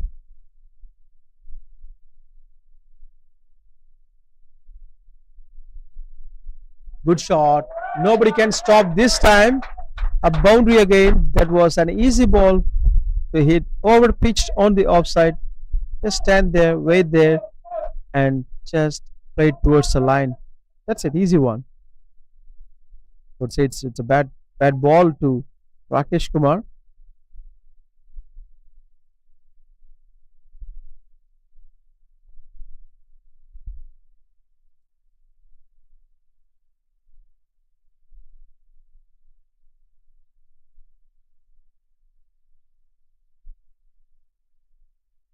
immediately changes his line.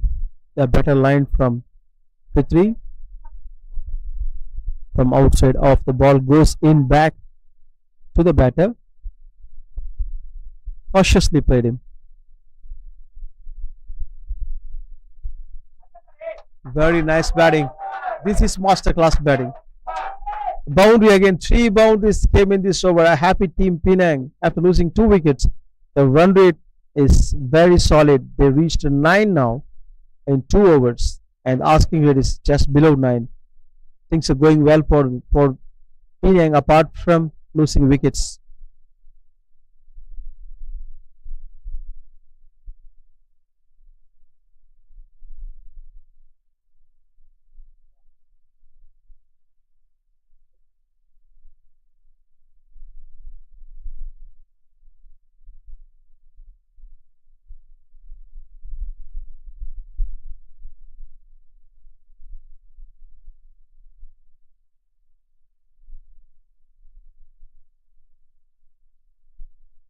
Shazrul Izzat is back. The ball is second over. Look at that. The ball goes up. Someone is asking for a catch. And what a great wicket this one is. Peter Isaac. And the third wicket is gone. Shazrul Izzat, you beauty. What a main wicket is that. It's repeating the same shot, and the field was kept nicely. And what a catch. There was a pump from the keeper. Everyone is excited because Peter's wicket is very, very crucial.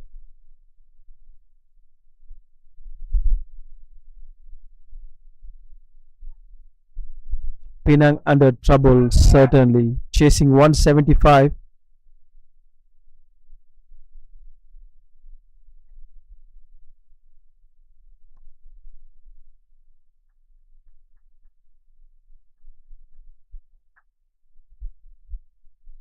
Vishwaruban, the top bowler, who bowled 4 over spell, given just 16 runs, picked up Ashan Masood's wicket.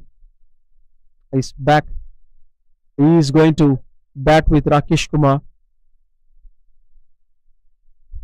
But certainly this session goes to Johor, no doubt about that. They got all the big names, Mushtaq, Isaac, Clifford Albans, all of them went back to their dugouts.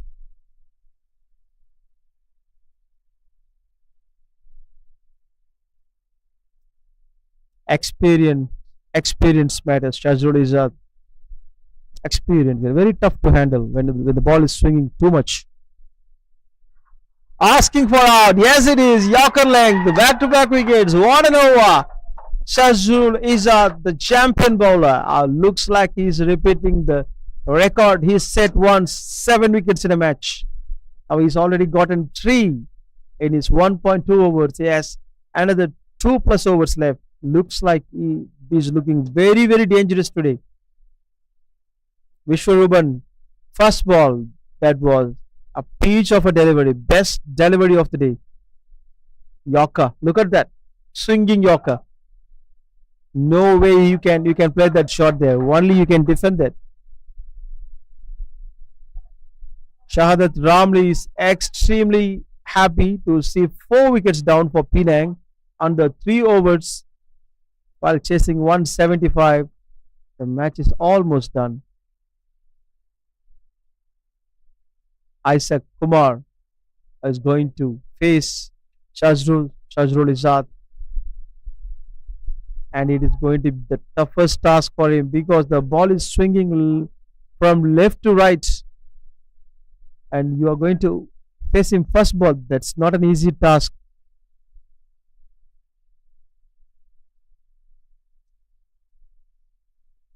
Isaac Kumar, and it is a hat-trick ball for Shazrul Izzat. Everyone is quite excited. There is a slip kept. It will be very interesting. Can he take the hat-trick? Can he bowl the same ball, the Yorker, in-swinging Yorker? Asking for LBW or a bolt.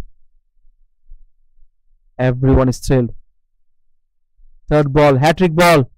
Oh, Oh, very, very close. Very, very close. A good fielding at the end.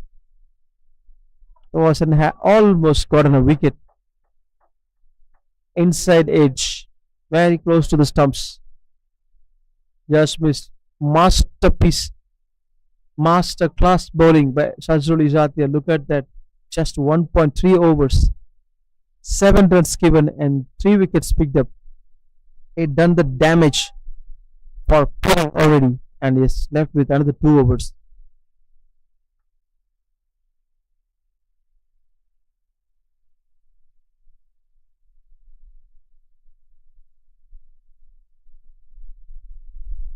Oh, very nice bowling. Very nice bowling. Very consistent in that in overs. All of them hitting the half side of the bat, getting the edge and going to the fielders. They're not able to connect the ball straight. They're not able to show the full face of the bat. That is the amount of swing he is producing today.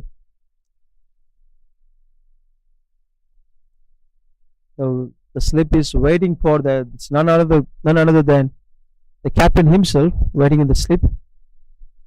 Oh, again an in-swinging Yorker. He's been bowling like a bowling machine. Back-to-back Yorkers. Threatening balls to the newcomers. Isaac Kumar playing it very cautiously. He knows if he misses that, it's gone.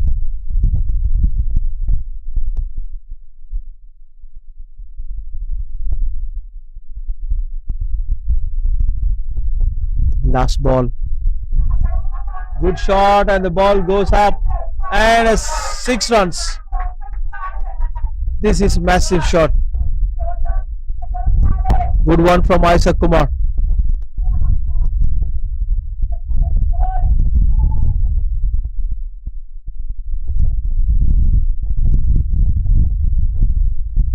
Bit of an anticlimax for Shazrul Izzat, but he doesn't care of that. 1-6, that's okay.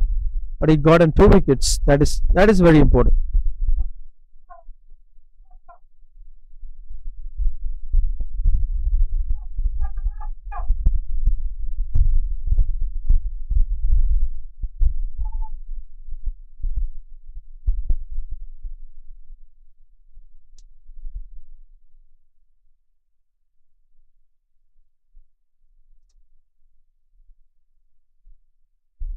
A good shot on the leg side.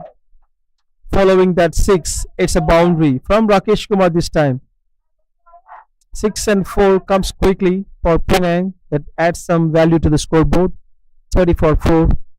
Mohammad Fitri is an experienced candidate. He doesn't bother of this force. He will definitely looking to get a wicket here to put extra pressure.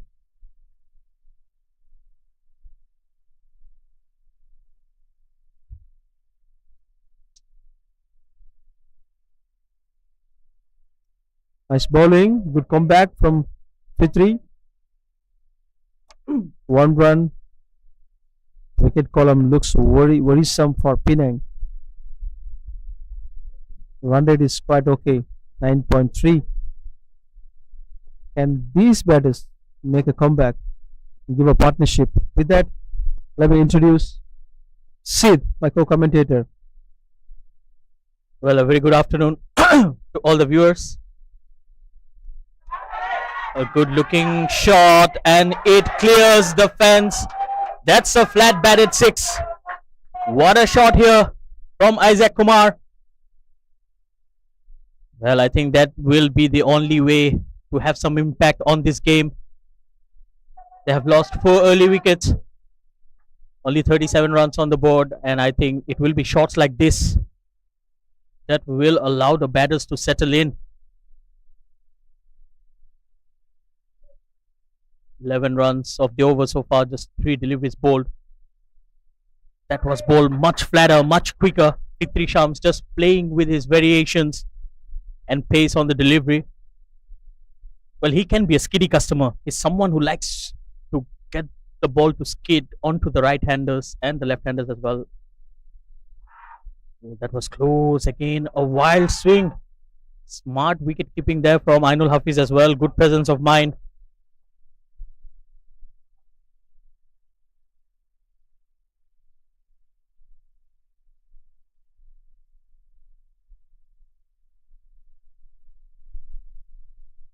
Well, 4 quick wickets here. Everything seems to be working well for Johor. Another good delivery. This is a good comeback here from Fitri Shams. He was taken on by the bowlers. Correction, batters. And so far he has bowled well. Again, well bowled. Flicked on the onside. Singles are not going to hurt Penang.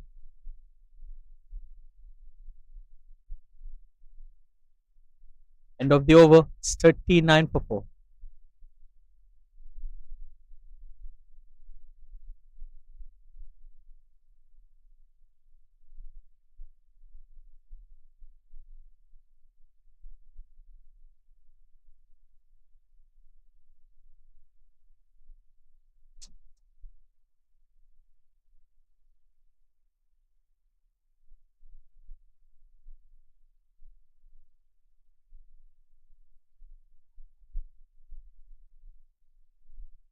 Azrul Izzat will continue here. What a spell from him with the new ball. He's already picked up 3 into his third over. And he's getting some massive swing in the air and off the track as well. Holds the record for Malaysia for the most number of wickets in a single innings in T20 Is. Actually holding the record, the world record in fact, for the best bowling figures in international T20 Is. Definitely one of Malaysia's best. Yes, he has not been playing international cricket recently, but in his prime he was one of the best. He still is. Well played, flicked away on the onside by Isaac Kumar once again. Another single.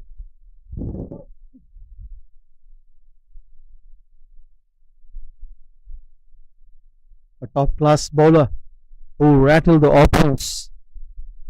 Today, 4 wickets down. He took 3 of them and put them on the back foot straight away. These 2 batters, Rakesh and Isaac, producing a very good partnership here. They're not worried about those fallen wickets. They just go after the bowlers. Very good attitude. Nicely played by Rakesh. Quick run to the leg side. The run rate is pretty strong, 9.11, and the asking is close to 9. And the only worrisome part is the wicket column, which is 4. If they lose another couple of wickets, the match will be like one-sided. Yes, I think it will be very important for this pair to form a partnership in here and not lose too many wickets. They both are looking good out there. Again, a good looking flick shot. But there's protection out there in the deep. Another single.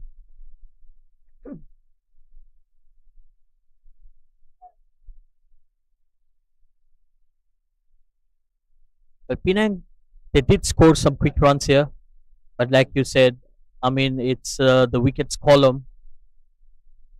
But still, I would still say it's a 50-50 game, because if they can get a partnership here and they have some more batters in the dugout who can bat, big appeal, but definitely was going over the top of the stumps. Anything can happen in T20. That's I'm sure about that one. Okay, we have seen multiple matches where after losing 4 wickets, the team still wins a game. But also we must take into consideration that Amir Azim can come and bowl after the 6 overs, and they have Shahadat Ramli himself can bowl, and a very good bowling attacks they have. Yes, good thing for Shahadat Ramli is Ainul Hafiz is in, so you don't have to take the wicket keeping gloves on, and he can bowl his quota of 4 overs. Another good end to the over. Only 3 runs of it. After 5, it's 42 for 4. It's a very valuable bowling by Shazrul Izzat here. The previous over was a bit expensive, and he is keeping one side very calm and also picking up wickets. That is goal for any team. He's done his job as a bowler, and if he comes back and pick up another wicket, that's always going to be a bonus for him and for the team as well. 42 for 4. This is a tricky number, and all Penang expect from the batters is to play for another 5 overs and without losing any wickets. Meanwhile, Fitri Shams will continue. Coming to bowl his third. And heaved away on the onside. That's in the gap, but Amir Azim will cut it off. Well, Amir Azim is an absolute live wire out there. Very fast, very quick in the outfield. And I think he's one of the most athletic fielders out there as well. Not afraid to throw his body around. Well bowled once again. Fitri Shams is just getting the ball to come in back with the angle around the stumps. Well, that has been his strength. He's someone who likes to vary his pace. At the same time, he'll have that odd delivery that just comes in with the angle and goes through bat and pad. That's aerial and over the top of Hassan Masood. That's a 6. This time it's Isaac Kumar who takes the attack to Fitri Shams, and he does it to good effect. I really like about Isaac the way he bats today. He came to the crease when there were 3 wickets down, and he's not worried about taking any risk. He's going after the bowler, especially Mohammad Fitri. They're targeting Mohammad Fitri. Look at the number of runs he's given. 33 runs given in the first 2.3 overs. That is too expensive. And Penang is making use of his bowling, even though he bowls a couple of good deliveries in between. The one which is flighted and landing on the arc area, they're killing it, and especially Isaac Kumar.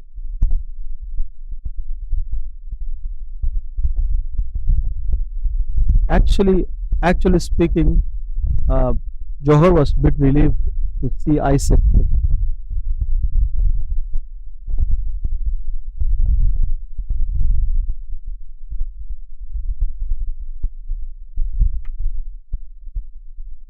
And with that, Penang has crossed 50 runs in just 5.3 overs. Mohammad Fitri looks to cut down the 6s and 4s in this over. Is expensive already. Flighted and played well. Smart fielding there. That is some sharp work there from Ahmed Zubaidi.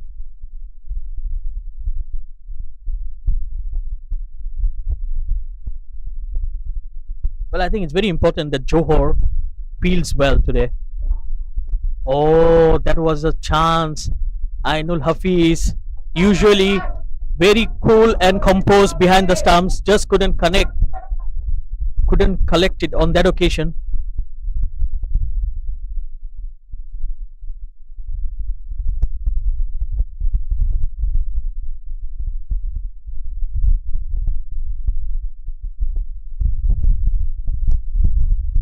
That ball was bowled much slower, much shorter, and Isaac Kumar was expecting the ball to come on nicely onto him, just got deceived, and that will end the over. It's 50 for 4, and with that we have the end of the power play as well.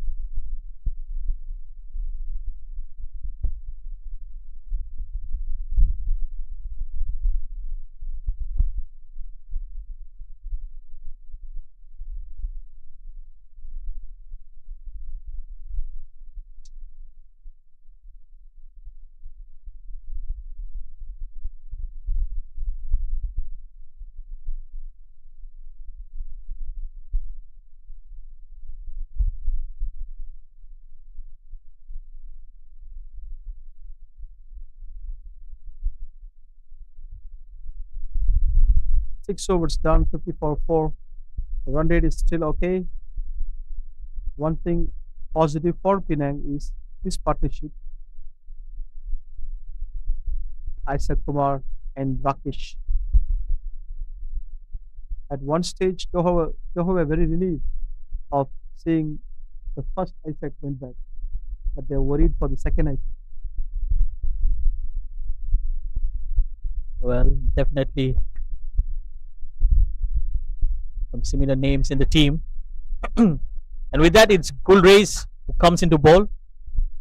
Well, we have seen him being very effective with the new ball, taking the ball away from the right-handers. And now with the ball relatively a bit older, I don't think he's gonna get the same movement.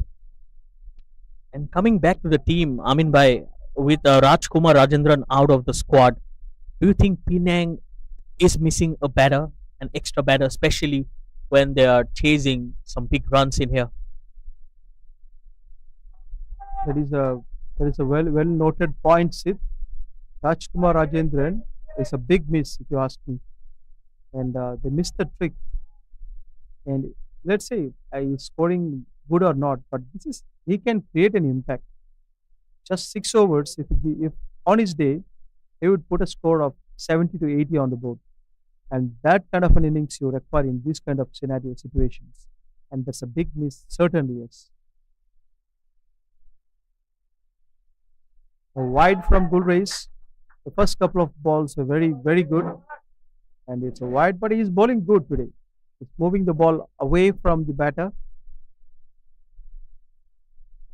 The wide is acceptable, but should not keep continuing that.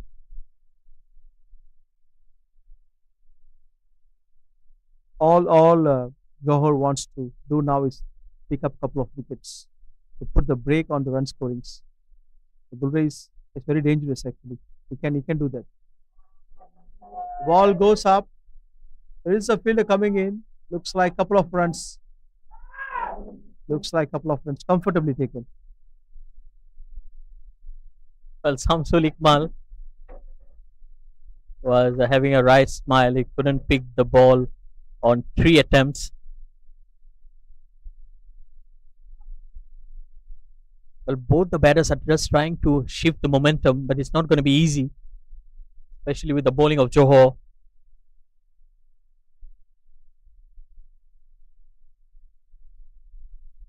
That's short and wide, and will be a wide as well, far away from the batter.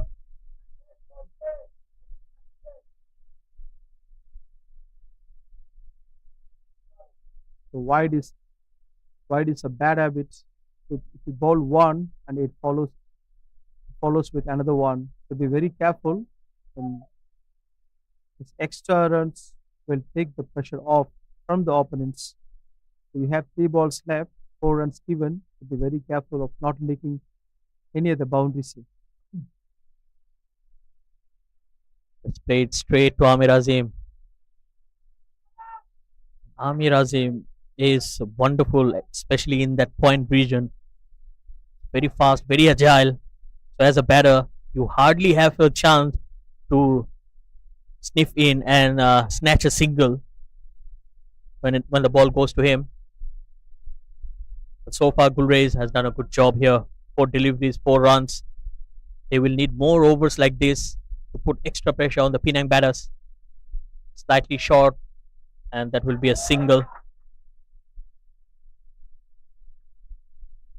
Well, I think the last couple of the last couple of overs, the bowlers have done a good job in just trying up those boundaries. Penang were scoring boundaries in consecutive overs till then. I think Johor also have a lot of bowling options. The captain Shadad Ramli himself, he can bowl some off spin, which can be very handy. And then we have the left arm spin of Amir Azim. Hassan Masood is one of the options as well. Definitely, there are not lack of options there. End of over number 7. It's 55 for 4, and as expected, one of the names that I've mentioned, it's Amir Azim, who has taken the ball in his hand. And on a wicket like this, where the sun is out, it is dried up. If he can bowl it in the right area, he might be getting a lot of turn and drift. Especially, we know how the wickets at the STC behaves in the afternoon. You're right, Sid, and he's a proper bowler for this kind of scenarios, and he'll love to bowl in this situation. 55 for 4, and he'll be badly looking to pick up another couple of wickets here. And he's been in good form as well. The previous game he bowled really well in the middle, contained the runs, picked up a wickets. Look at that. That's how he bowls. Very confident, within his strength, stump to stump, change the variations. bring in the ball, give some pace to the ball, take the pace out. Lighted one. Ball goes up. Somebody underneath. Can they catch it? Looks like a catch. No, it's a six. Rakesh Kumar. Heart in his mouth situation. Look at that. Again, that slowness of the pitch almost got the better of the batter. And it was the captain, Shadat Ramli, had the presence of mind. He knew that he was never going to catch that, but he attempted it. Well, a six. Penang will take it. This time it's worked away on the onside. Another single. Freeman covering the leg stump. He knows that there is an opportunity coming. The spinners always take an advantage for. They go for six, but they always come back and give you a wicket. That is the speciality of them. Again, this time it's aerial. It should be a simple catch, two covers, and he has got it. Again, that flight deceived the batter. We have seen him creating that opportunity, and this time he gets the better of him. That's what the masterclass bowlers do, especially Amir Azim. He's done this time and again. One more time, he's done this at a crucial juncture because this partnership looking so dangerous. Isaac and Rakesh, 23 of 17 and 26 of 19. Very, very solid partnership going on. A six being hit. What a comeback. We're talking about that. Amir Azim got his man. Now 62 for 5. The pressure is put back on Penang.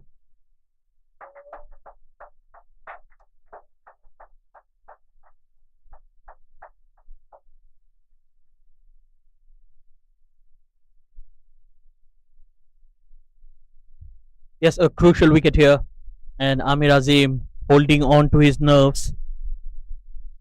Yes, they got a boundary of him, but still he was not shy to land the ball in the batter's arc, and with this lack of pace and just that hint of turn away from the right-hander, he was always going to be fencing a wicket. And that's exactly what happened. So it's half of the side back into the dugout, and with that, the express bowler Bilal Hazrat walks into bat. He's someone who can swing his bat as well. We have seen him hitting those monstrous hits against Sarawak in the very first outing that Penang won. Scored a half century in no time. Looks like a big lad. Bilal very strong. As Again in the air and will clear the field. Another six. Well, how often do you see a miss hit going for a six? I never seen a miss hit go for a six against a spinner. Maybe with a fast bowler, yes. This is something I think the breeze is towards the ball traveling side, so it's advantage for Rakesh Kumar. At one point of time, it looked like a catch, but fielder had no chance of stopping that. And two sixes in this over.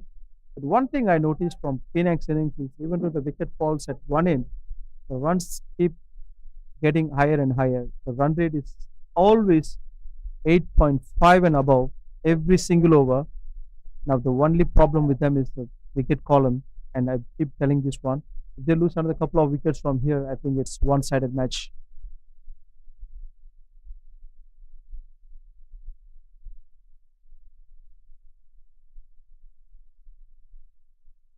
Rays will continue here.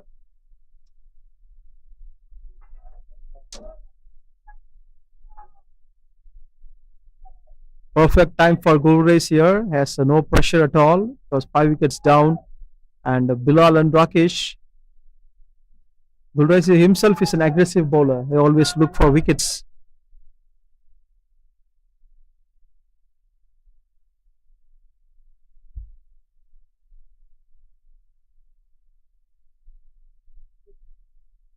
Bilal Hazrat on strike. That was short and wide, and he'll be very disappointed not to get any connection on that, especially with that empty vacant area on the offside through that point cover region. One thing I noted in the previous shot is his back foot was not moving anywhere outside the middle stump. It was stuck in the middle stump, not moving outside the off stump because the ball was almost on the 5th stump line. You should move your back foot a little further outside the off stump. At least you get that leverage to play that shot. Well, you're right, Amin Bhai, but I think Bilal Hazrat is not that type of a batter. He's someone who believes in his strength and his swinging abilities.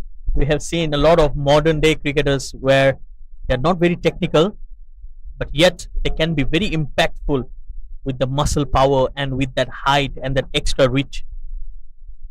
Also, it also might be because of the bounce, I believe, Sid. The Bulldog's ball is a different bounce, so he was not able to meet it on time. Maybe that might be the reason. But I could see that Bilal is not using his feet much, but he believes in the hand-eye coordination, as you said. Full race to continue here. Slow delivery attempted. Well, Johor won't mind that when the batters are just trying to play singles and doubles and not attacking the bowlers. And suddenly the required run rate has creeped up to 9.35, which was just within 8 runs per over a couple of overs ago. So that's what a couple of good overs or silent overs can do and really change the whole context of the game. That's beautifully cut away. Wonderful fielding there. It was Hassan Masood. A desperate dive. Might have hurt himself, but this was excellent from the fielder. You were talking about the silent overs, and they keep getting runs, and on the other side, Gulda is keeping the things very tight and adding the run rate up, the required run rate up. He is doing an amazing job, even though he's not picking up wickets. This is excellent job from Gulresh. Well, he has just been doing the basics right, and just to make it more impactful, that's pulled away. And just to make it more impactful, it's the fielders who have really rose up to the occasion and done a wonderful job. End of over number 9. It's 72 for 5. The pendulum is swinging left and right, and now it's more towards Johor. The way they are coming back into the game and then adding that fielding quality which was lacking in Penang's innings. Lots of fumbles happening here, and with the likes of Amir Azim and other fielders, they're very good in stopping the boundaries. That adds value to Johor's bowling actually. Well, it will be an interesting contest. Amir Azim with his slowness and Bilal Hazrat with his full swing of the bat. He went for it in the very first delivery. That is exactly what I was mentioning about. He's not going to wait. He's going to take Amir Azim on. So we might be expecting some runs, but he can also deliver a wicket in this over. With the experience Amir Azim has, is bowled to multiple number of hitters with different heights, with different strokes. He exactly knows what the batter is doing. And it's gone. As expected, it's Amir Azim who delivers here for Johor. And they've got the important wicket of Rakesh Kumar. That is the problem of losing plenty. When you lose multiple wickets in the initial overs, it is very hard for you to cope up in the middle overs. The drinks has come. We'll join you shortly. Look at the replay before we go for a drinks. Amir Azim, you beauty. What a nice delivery. That was a cross-batted shot. Easy decision for the umpire. That's out. The drinks have been called in. We will take a short break and we'll join you again.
Welcome back to the second innings. Chasing this Johor's game easily 73 for 6. Penang was really struggling to come back in this game. Two new batters and Amir Azim is continuing. What a nice bowling here. Well, Amir Azim on a track like this can always be tricky. He's already picked two. Yes, they have hit 2 sixes out of him, but he always have that nag of taking wickets. Lighted delivery again. This time it's just down the leg side. Well, that was the arm delivery that just went on with the angle. And it's a well-run Edward, who was the captain in the first game. Well, he let go his captaincy. Probably he wanted to concentrate on his batting. And it will be a crucial time for him. That's in the air. Oh! Brilliant attempt there from the fielder. Well, desperate dive, but just away from him. Again, that slowness of Amir Azim almost got the batters strangled. And here comes an interesting contest, as you said. Bilal versus Amir Azim, the power hitter versus the foxy bowler. The last delivery coming up. Well, watchfully played. They're running for the single. And he keeps the strike. That's smart work there. He realized that going after Amir Azim might not be the best of options. He just went for a single, keeping the strike. We're at the halfway stage. It's 76 for 6. They need 100 runs in 10 overs and just 4 wickets left. Half a dozen wickets went back to dugout playing those silly shots. And now Gulreis is coming and adding pressure, rubbing salt on the wound.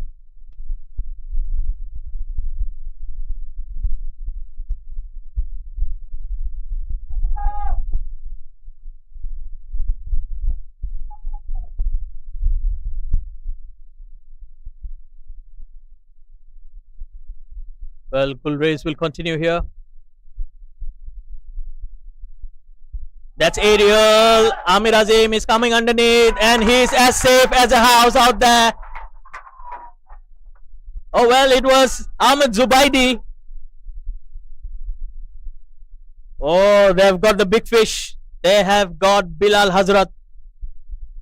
And what a wicket here for Gulreis.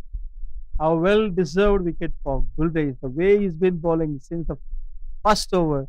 And also, I must credit Johor's fielding at this moment. The live wire on the ground. Amir Azim being prime example. And now Zubaidi. They're killing it.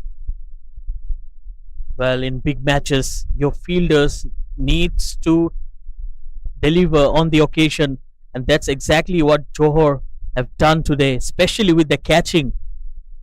They've ensured that they take those catches in the crucial times, and so far it has paid the dividends for them. 7 wickets down. It could be the final nail in the coffin for Penang. Edmund walking into bat.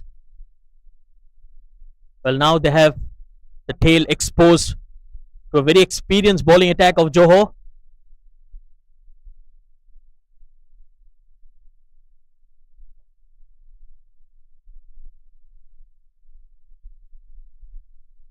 Well, Gulreis didn't have a great outing with the bat, but definitely has bounced back with the ball.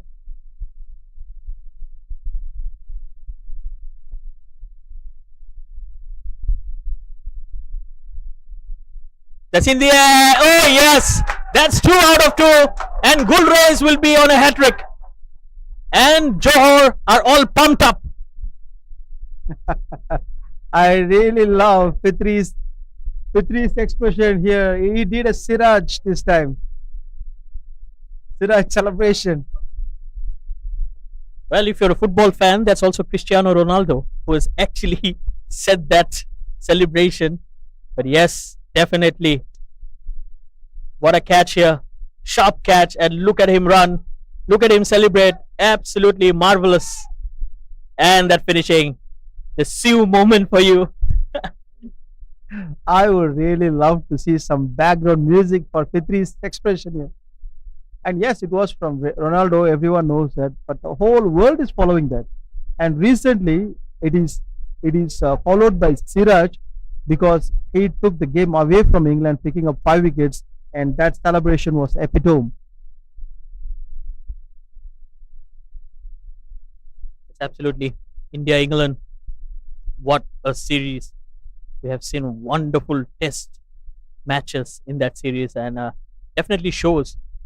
Here comes a hat trick delivery, and that will be a single. And with that, some frizzle around the ground, and it's getting heavier. Ground staff are getting ready. Well, Johor won't mind that. They're in the driving seat, just moments away and a couple of wickets away from that famous victory. They're still ahead by 100 runs. Oh, again that shape away from the right-hander. Gulrez is asking a lot of questions to the batters, and so far they have not had an answer for him. There is no more coming towards the line of the ball and hitting drives. It's gone. Gone already. You see, the natural way of thinking now is moving your leg away from the line, even though it's on the offside, your leg is moving to the other side. Well, you can't be expecting too much from a tail-hander, because once you get into that tail, and you won't be seeing too much of technicalities, because these are players who are relying more on their bowling skills. And Penang will be disappointed because the batters didn't do a good job at the top of the order. 176 or 177 runs will never be enough in a T20 game if your batters bat well. Sometimes, if you are not playing the right shot, even 100 runs could look like a lot. That's the end of the 11th over. It's 77 for 8. It was all about my way or no way, that kind of an innings played by Penang. They wanted to go for the shots or get out. There is no singles in between, no doubles in between. So that costed them 8 wickets. Now they are on the verge of losing this game because 99 needed in 9 overs. The rain stopped play, and the covers are on, and we'll announce the next commencement shortly. Once the rain is dropped, the match will resume. Stay tuned, guys, please.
Welcome back to the second innings.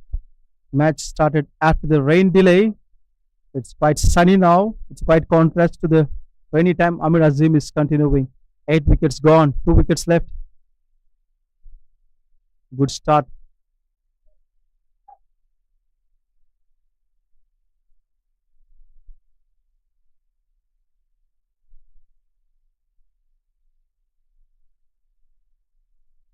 Actually played to the offside. Johor is very closer to the victory of the first game of Super 6 for them. They have 3 games.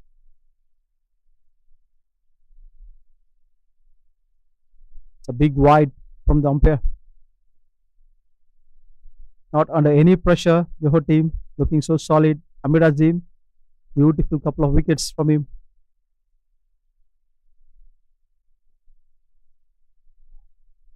Carefully played by the batter. 77 runs scored, 8 wickets gone. Then a solid bowling by Amir Azimia.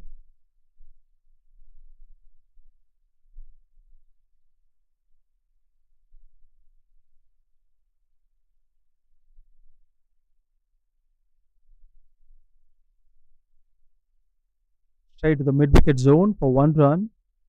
Lukman Hakim and Belbrand are the couple of batters just came to the crease.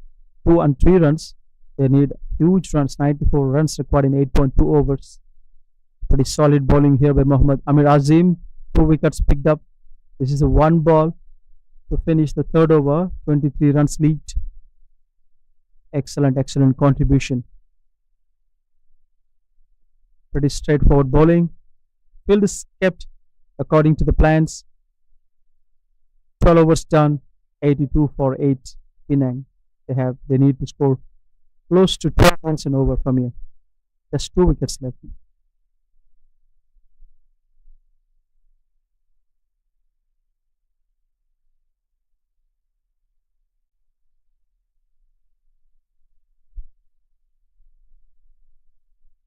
And with that, let me welcome Sid to the com box. Hi Sid, what do you think about the game?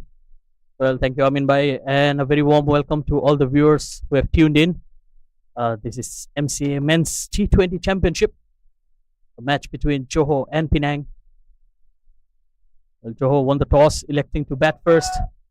They scored 176 on the board. They were all out in the last delivery, and in response, they're in the driving seat as Penang are struggling. 82 for 8.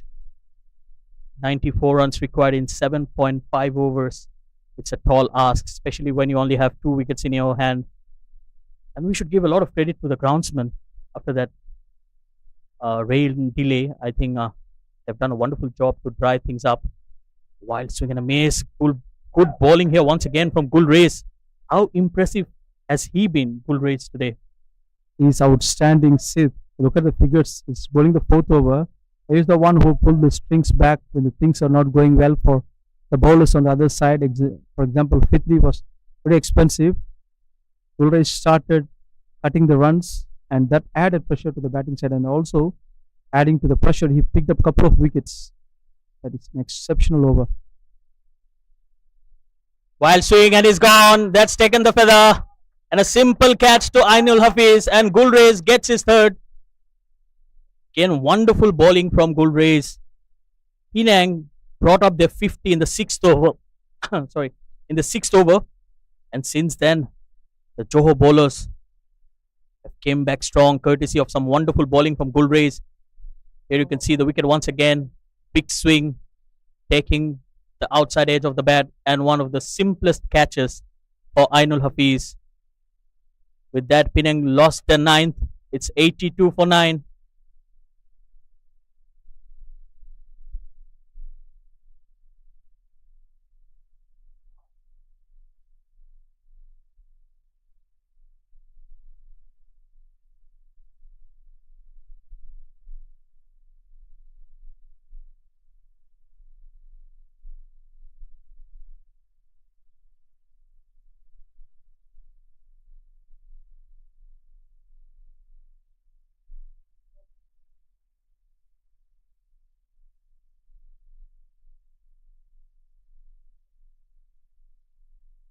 Well, can he pick his fourth and bring us to a close to this innings? The last batter walking in, Mohammad Amar.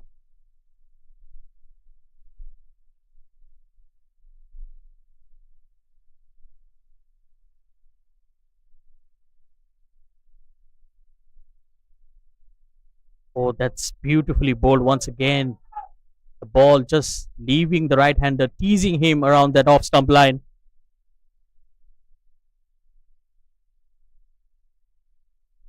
This is a brilliant spell from Gulrez. He's into his fourth over, just 2 balls away from finishing off his spell. Only given 9 runs and 3 wickets.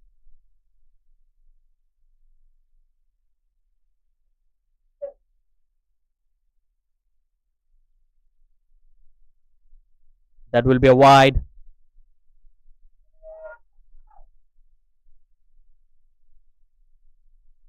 Well, another extra.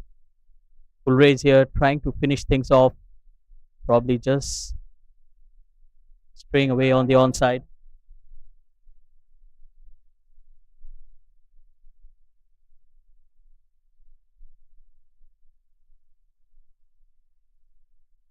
Two legal deliveries to go in his spell. Can he get rid of this last wicket? Well, the batter just happy to leave that far away from the stumps. I think he needs to attack the stumps. That's the only way to get through the defenses.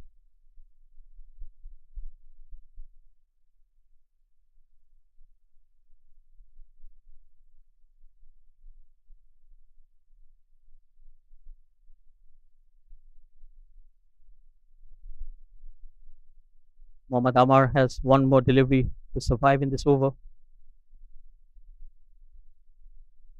Attempted slower delivery, and that will end his spell. A wonderful job done by him. 4 overs, 10 runs, and 3 wickets. It's 83 for 9 after 13.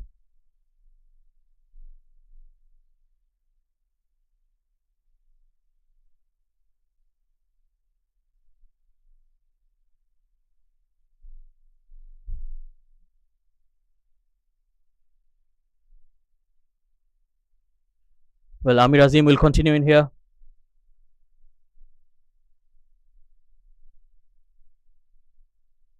Belbran, on the other hand, has looked very calm and composed. Not trying to hit the ball, not trying to take any risks.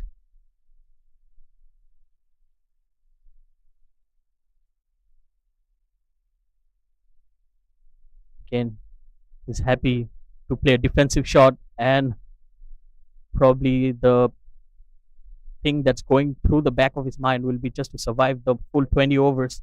They still have a good over 6 overs to play with, and if they can get there, it will really frustrate the Johor bowlers. It's cut away.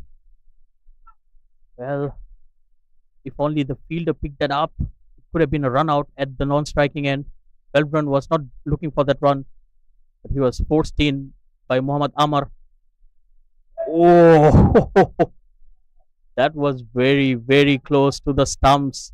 Missed the stumps and missed the bat as well, fortunately for Penang and the batter. Slightly short, and it's pulled away on the onside for a single. Hassan Masood, the fielder, in the deep. That will end a decent over. After 14, it's 85 for 9.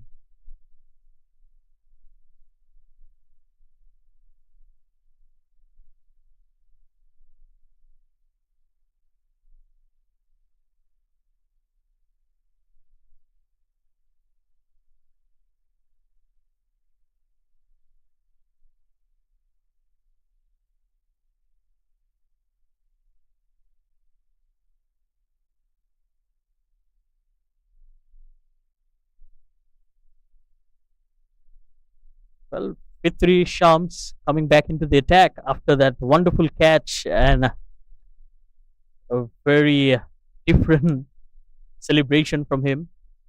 Well, he's someone who can bring in a lot of energy to the side.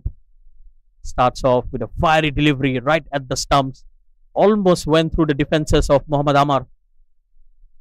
it will be tricky for the low order batters to bat against a bowler of this caliber. Flighted, that's in the air and just away from the fielder.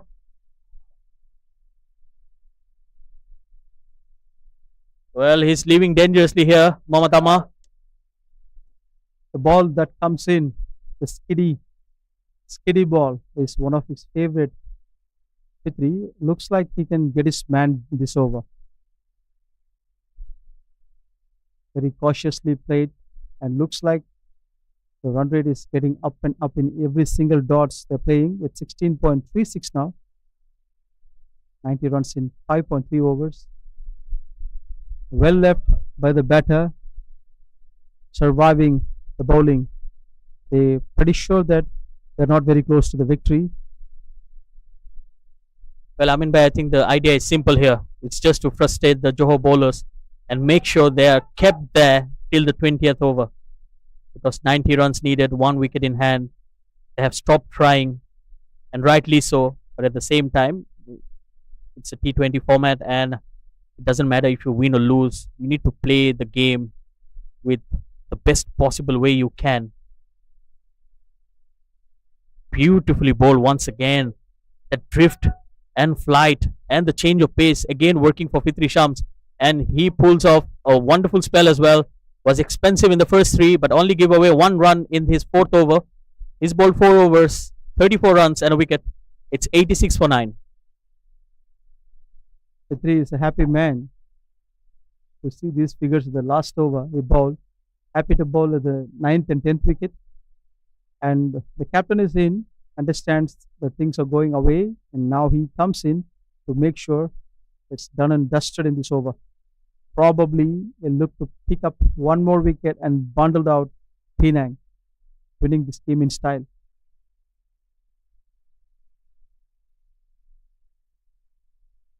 And Shardad Ramli, the captain, really had an impact in the first innings, destroying the Penang bowling attack with his bat. Definitely one of the candidates for the player of the match, the MVP for today. That is his innings that produced 175 for Johor, no doubt about that. Masterclass batting. And also during the game, he got a cramp in his right arm, got a medical treatment immediately. Such a fighter, got an army background himself. Never give up attitude is what Shardad Ramli is all about. That's in the air and into the gap. Amir Azim have no chance whatsoever. Well, that will ease some nerves. Was right up there in a slot, and he had a good swing at it. Well, first boundary after quite a while, Amin Bhai. Yes, much relief for the batter himself. He's been bored of playing those dot balls. Finally, one really shot came. Shardad Ramli is quite a happy man because he knows the batter is at least going after him. There is a high chance of the ball going up, leading edges, balls, all will happen only if you play shots. Yes, absolutely. He has 3 fielders on the deep, especially for those kind of shots. And it almost paid off if only Amir Azim was kept a bit squarer. This time he goes, and exactly Amir Azim is there waiting to finish the game, and he does. That's the end of the game, and that's a victory for Johor. They have clinched on to the victory by 83 runs. A single-handed innings by Shardad Ramli, who made the difference. And it has been a one-sided match so far, and the result speaks for itself. Johor won this by 83 runs. A clinical performance both with the bat and then with the ball as well. The fielders also taking the catches on time. Johor went into bat first. Shardad Ramli top scoring 73. Hassan Masood was batting beautifully as well, 38 of 23. Bilal Hazrat, very impressive as always. 4 wickets for 38 runs, and in response, Penang were bundled out for just 92. Rakesh Kumar top scoring 33 and Isaac Kumar 23. Gul Reis was the pick of the bowlers. 4 overs, 10 runs, 3 wickets. Shazrul Izzad was good as always with the new ball, 3 wickets for him as well. And Amir Azim in those middle overs picking those 2 wickets as well. So Johor have won this game with 83 runs. I would like to thank you all for watching us. I will be signing off here, and you will be entertained by Mr. Amin for the post-match presentation shortly after this. Thank you.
A warm welcome to the post-match presentation of MCA Men's T20 Championship Interstate.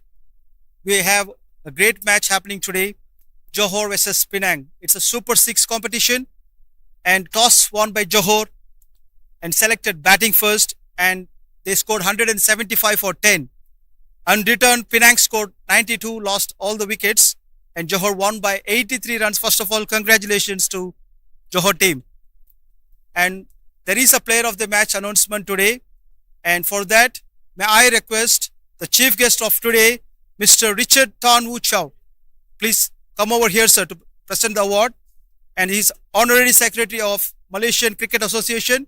To present the award to the player of the match is none other than the captain of Johor, Shahadat Ramli, for scoring 73 of 41 balls and picked up a wicket. What a performance. Excellent. Captain's knock. Captain's game. He changed the game entirely. Excellent determination. Thank you so much, sir, for presenting the award to him. He deserves that. Congratulations to Johor one more time. And let's have a few words with the captain himself. First of all, congratulations on the win. Thank you. That's a good for us win this tournament, and I'm very happy with all the performance from the boys and Team Johor. At one stage, you noticed that the wickets fell down for Johor. You came in. What was in your mind? I just want to stay in the wicket. I believe that last 5 over I will go for the attacking, but to be continue the run rate going high, I need to play as positive. Then I will always think to my heads that I want to play a positive cricket. And is your hand okay now? You got some injury in the hand. It's stiffened. Are you okay for the next game? I'm sure. I think I have time to recovery. So just put the ice, and I'm sure that we are always ready for the next match. That's a Warriors answer for you guys. And I'm really happy for your innings, and also wish you good luck for the next game. It's very important. I know it's Super 6 games, and wish you good luck for you and your team. Thank you so much. Thank you. That's all from Shahadat Ramli. And that's all from the post-match presentation. We have lots of games coming after tomorrow and day after tomorrow. Super 6 games are there. Stay tuned, guys. We'll join you shortly tomorrow. Thank you so much.